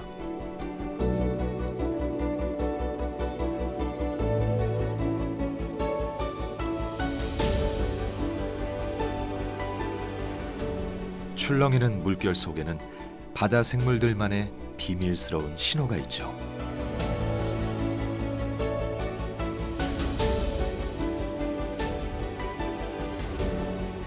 오늘은 큰 따개비의 산란일입니다.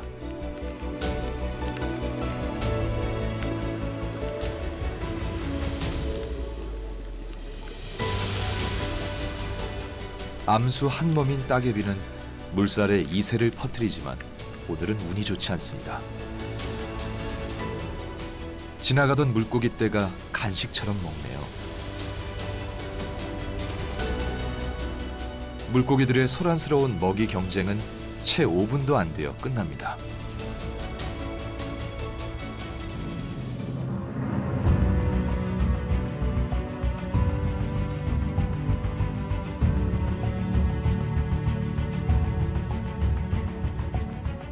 바닷속에서 큰 무리를 지어 다니는 어종들은 대부분 회유성 물고기들이죠.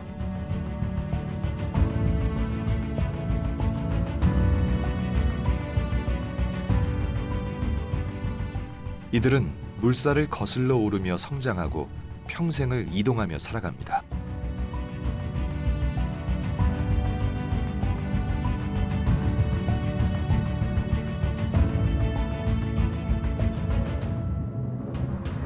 일부 어종들은 깊은 바닷속에 거대한 해류를 따라 수백 킬로미터를 왕복하기도 하죠.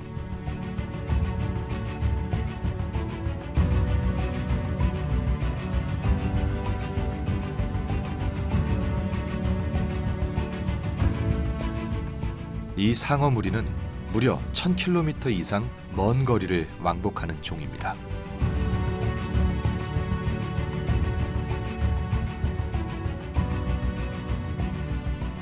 이 중에는 심한 상처가 난 상어도 있습니다. 이런 상처는 짝짓기 때 수컷이 몸을 밀착하려고 물면서 생기죠. 다행히 치료사 물고기가 동반합니다.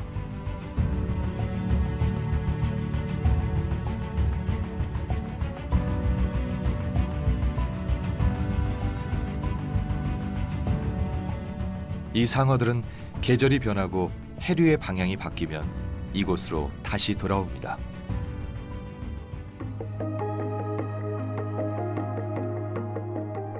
무리지어 사는 물고기들에게는 1년에 단 한 번 아주 특별한 날이 있습니다.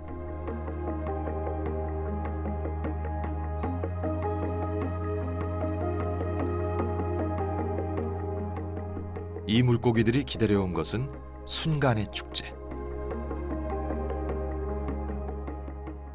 조용히 그들만의 시간이 오길 기다립니다.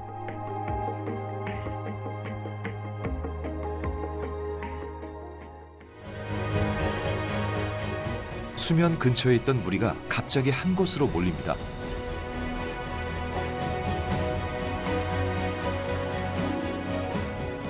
(1년을) 기다린 생명의 축제죠.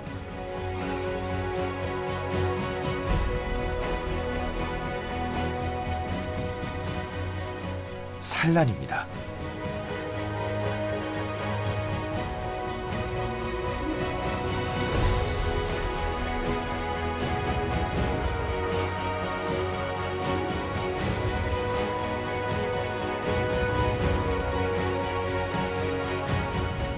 암컷이 수면을 향해 오르면 여러 마리의 수컷들이 따라붙고 알을 낳음과 동시에 정자를 뿌려 수정시킵니다.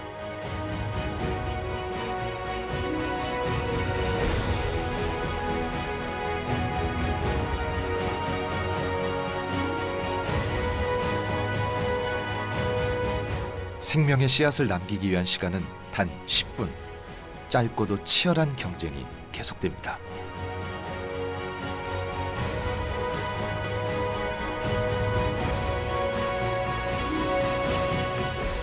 동시에 알을 낳고 수정시킴으로써 생존율을 높이려는 산란 전략은 꽤 성공적으로 보입니다. 과연 그럴까요?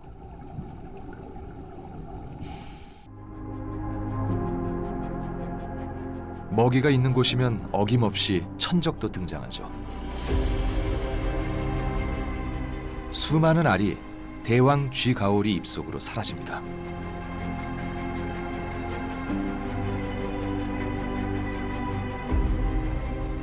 바닷속에서 생존하려면 운도 따라줘야 하죠.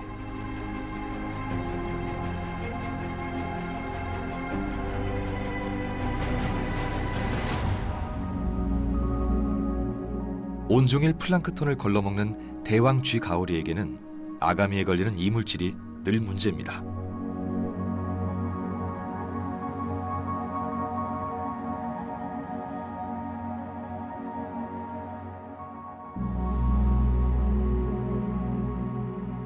스스로 해결할 수 없으니 도움을 받아야만 하죠.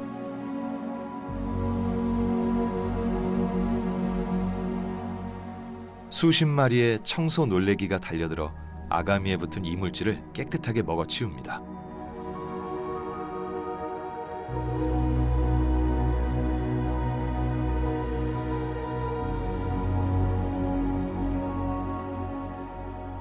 청소를 받을 때도 나름의 룰이 있죠. 본인 순서가 올 때까지 조용히 기다립니다.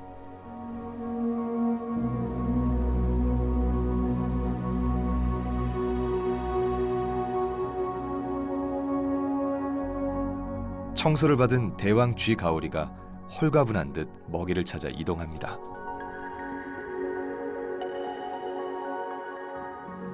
눈에도 안 보이는 플랑크톤으로 배를 채워야 하니 늘 바쁘게 다녀야 하죠. 먹는 양에 비해 많은 노동력이 필요합니다.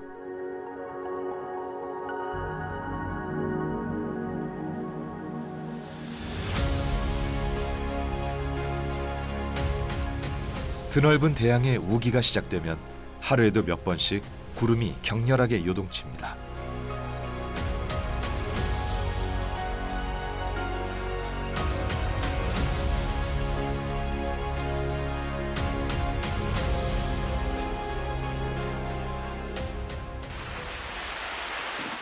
굵은 비가 끊임없이 내려 예측할 수 없는 날들이 이어집니다.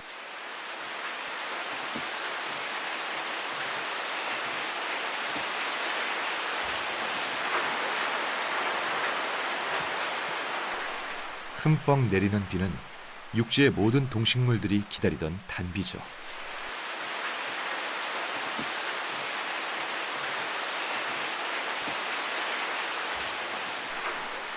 넘쳐난 빗물은 바다로 흘러드는데 그 안에는 식물 플랑크톤에게 필요한 영양분도 포함되어 있습니다.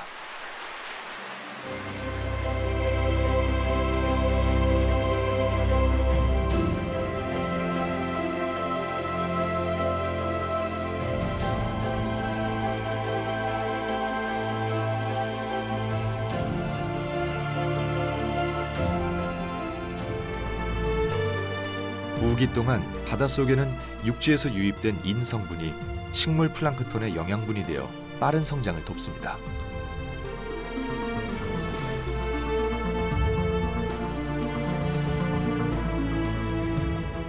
이때를 맞춰 물고기들은 산란하고 알에서 나온 치어들은 거친 세상에서 삶을 시작합니다.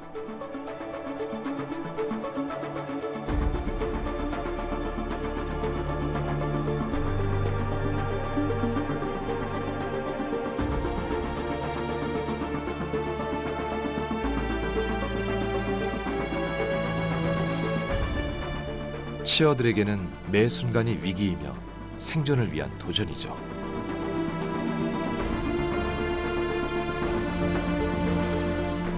하지만 치어들 중 절반 이상은 성장하기 전에 다른 물고기들의 먹이로 사라집니다.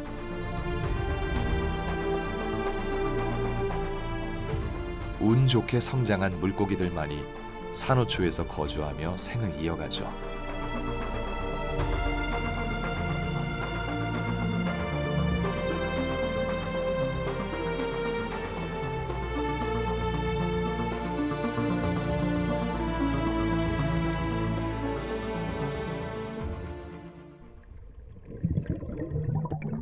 그 중에는 평생을 어둠 속에 은신하며 살아가는 종들도 있습니다.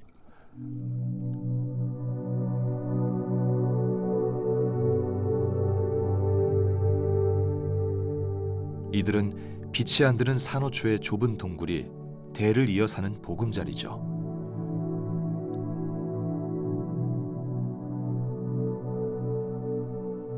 이렇다 보니 다른 종들하고는 차별화된 특징이 있습니다.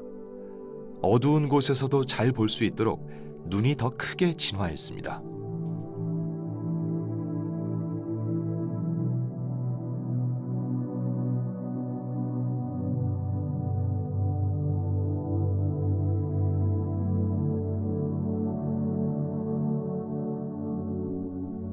깊은 대양에는 우리가 알지 못하는 환상적인 터널과 동굴이 셀 수 없이 많습니다.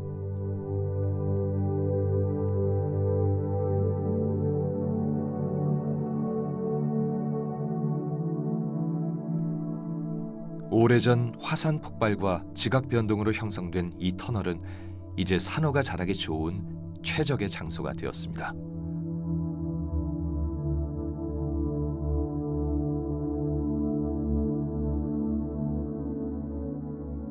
태평양에는 강력한 외부 충격으로 바다가 육지로 변한 지역도 있습니다.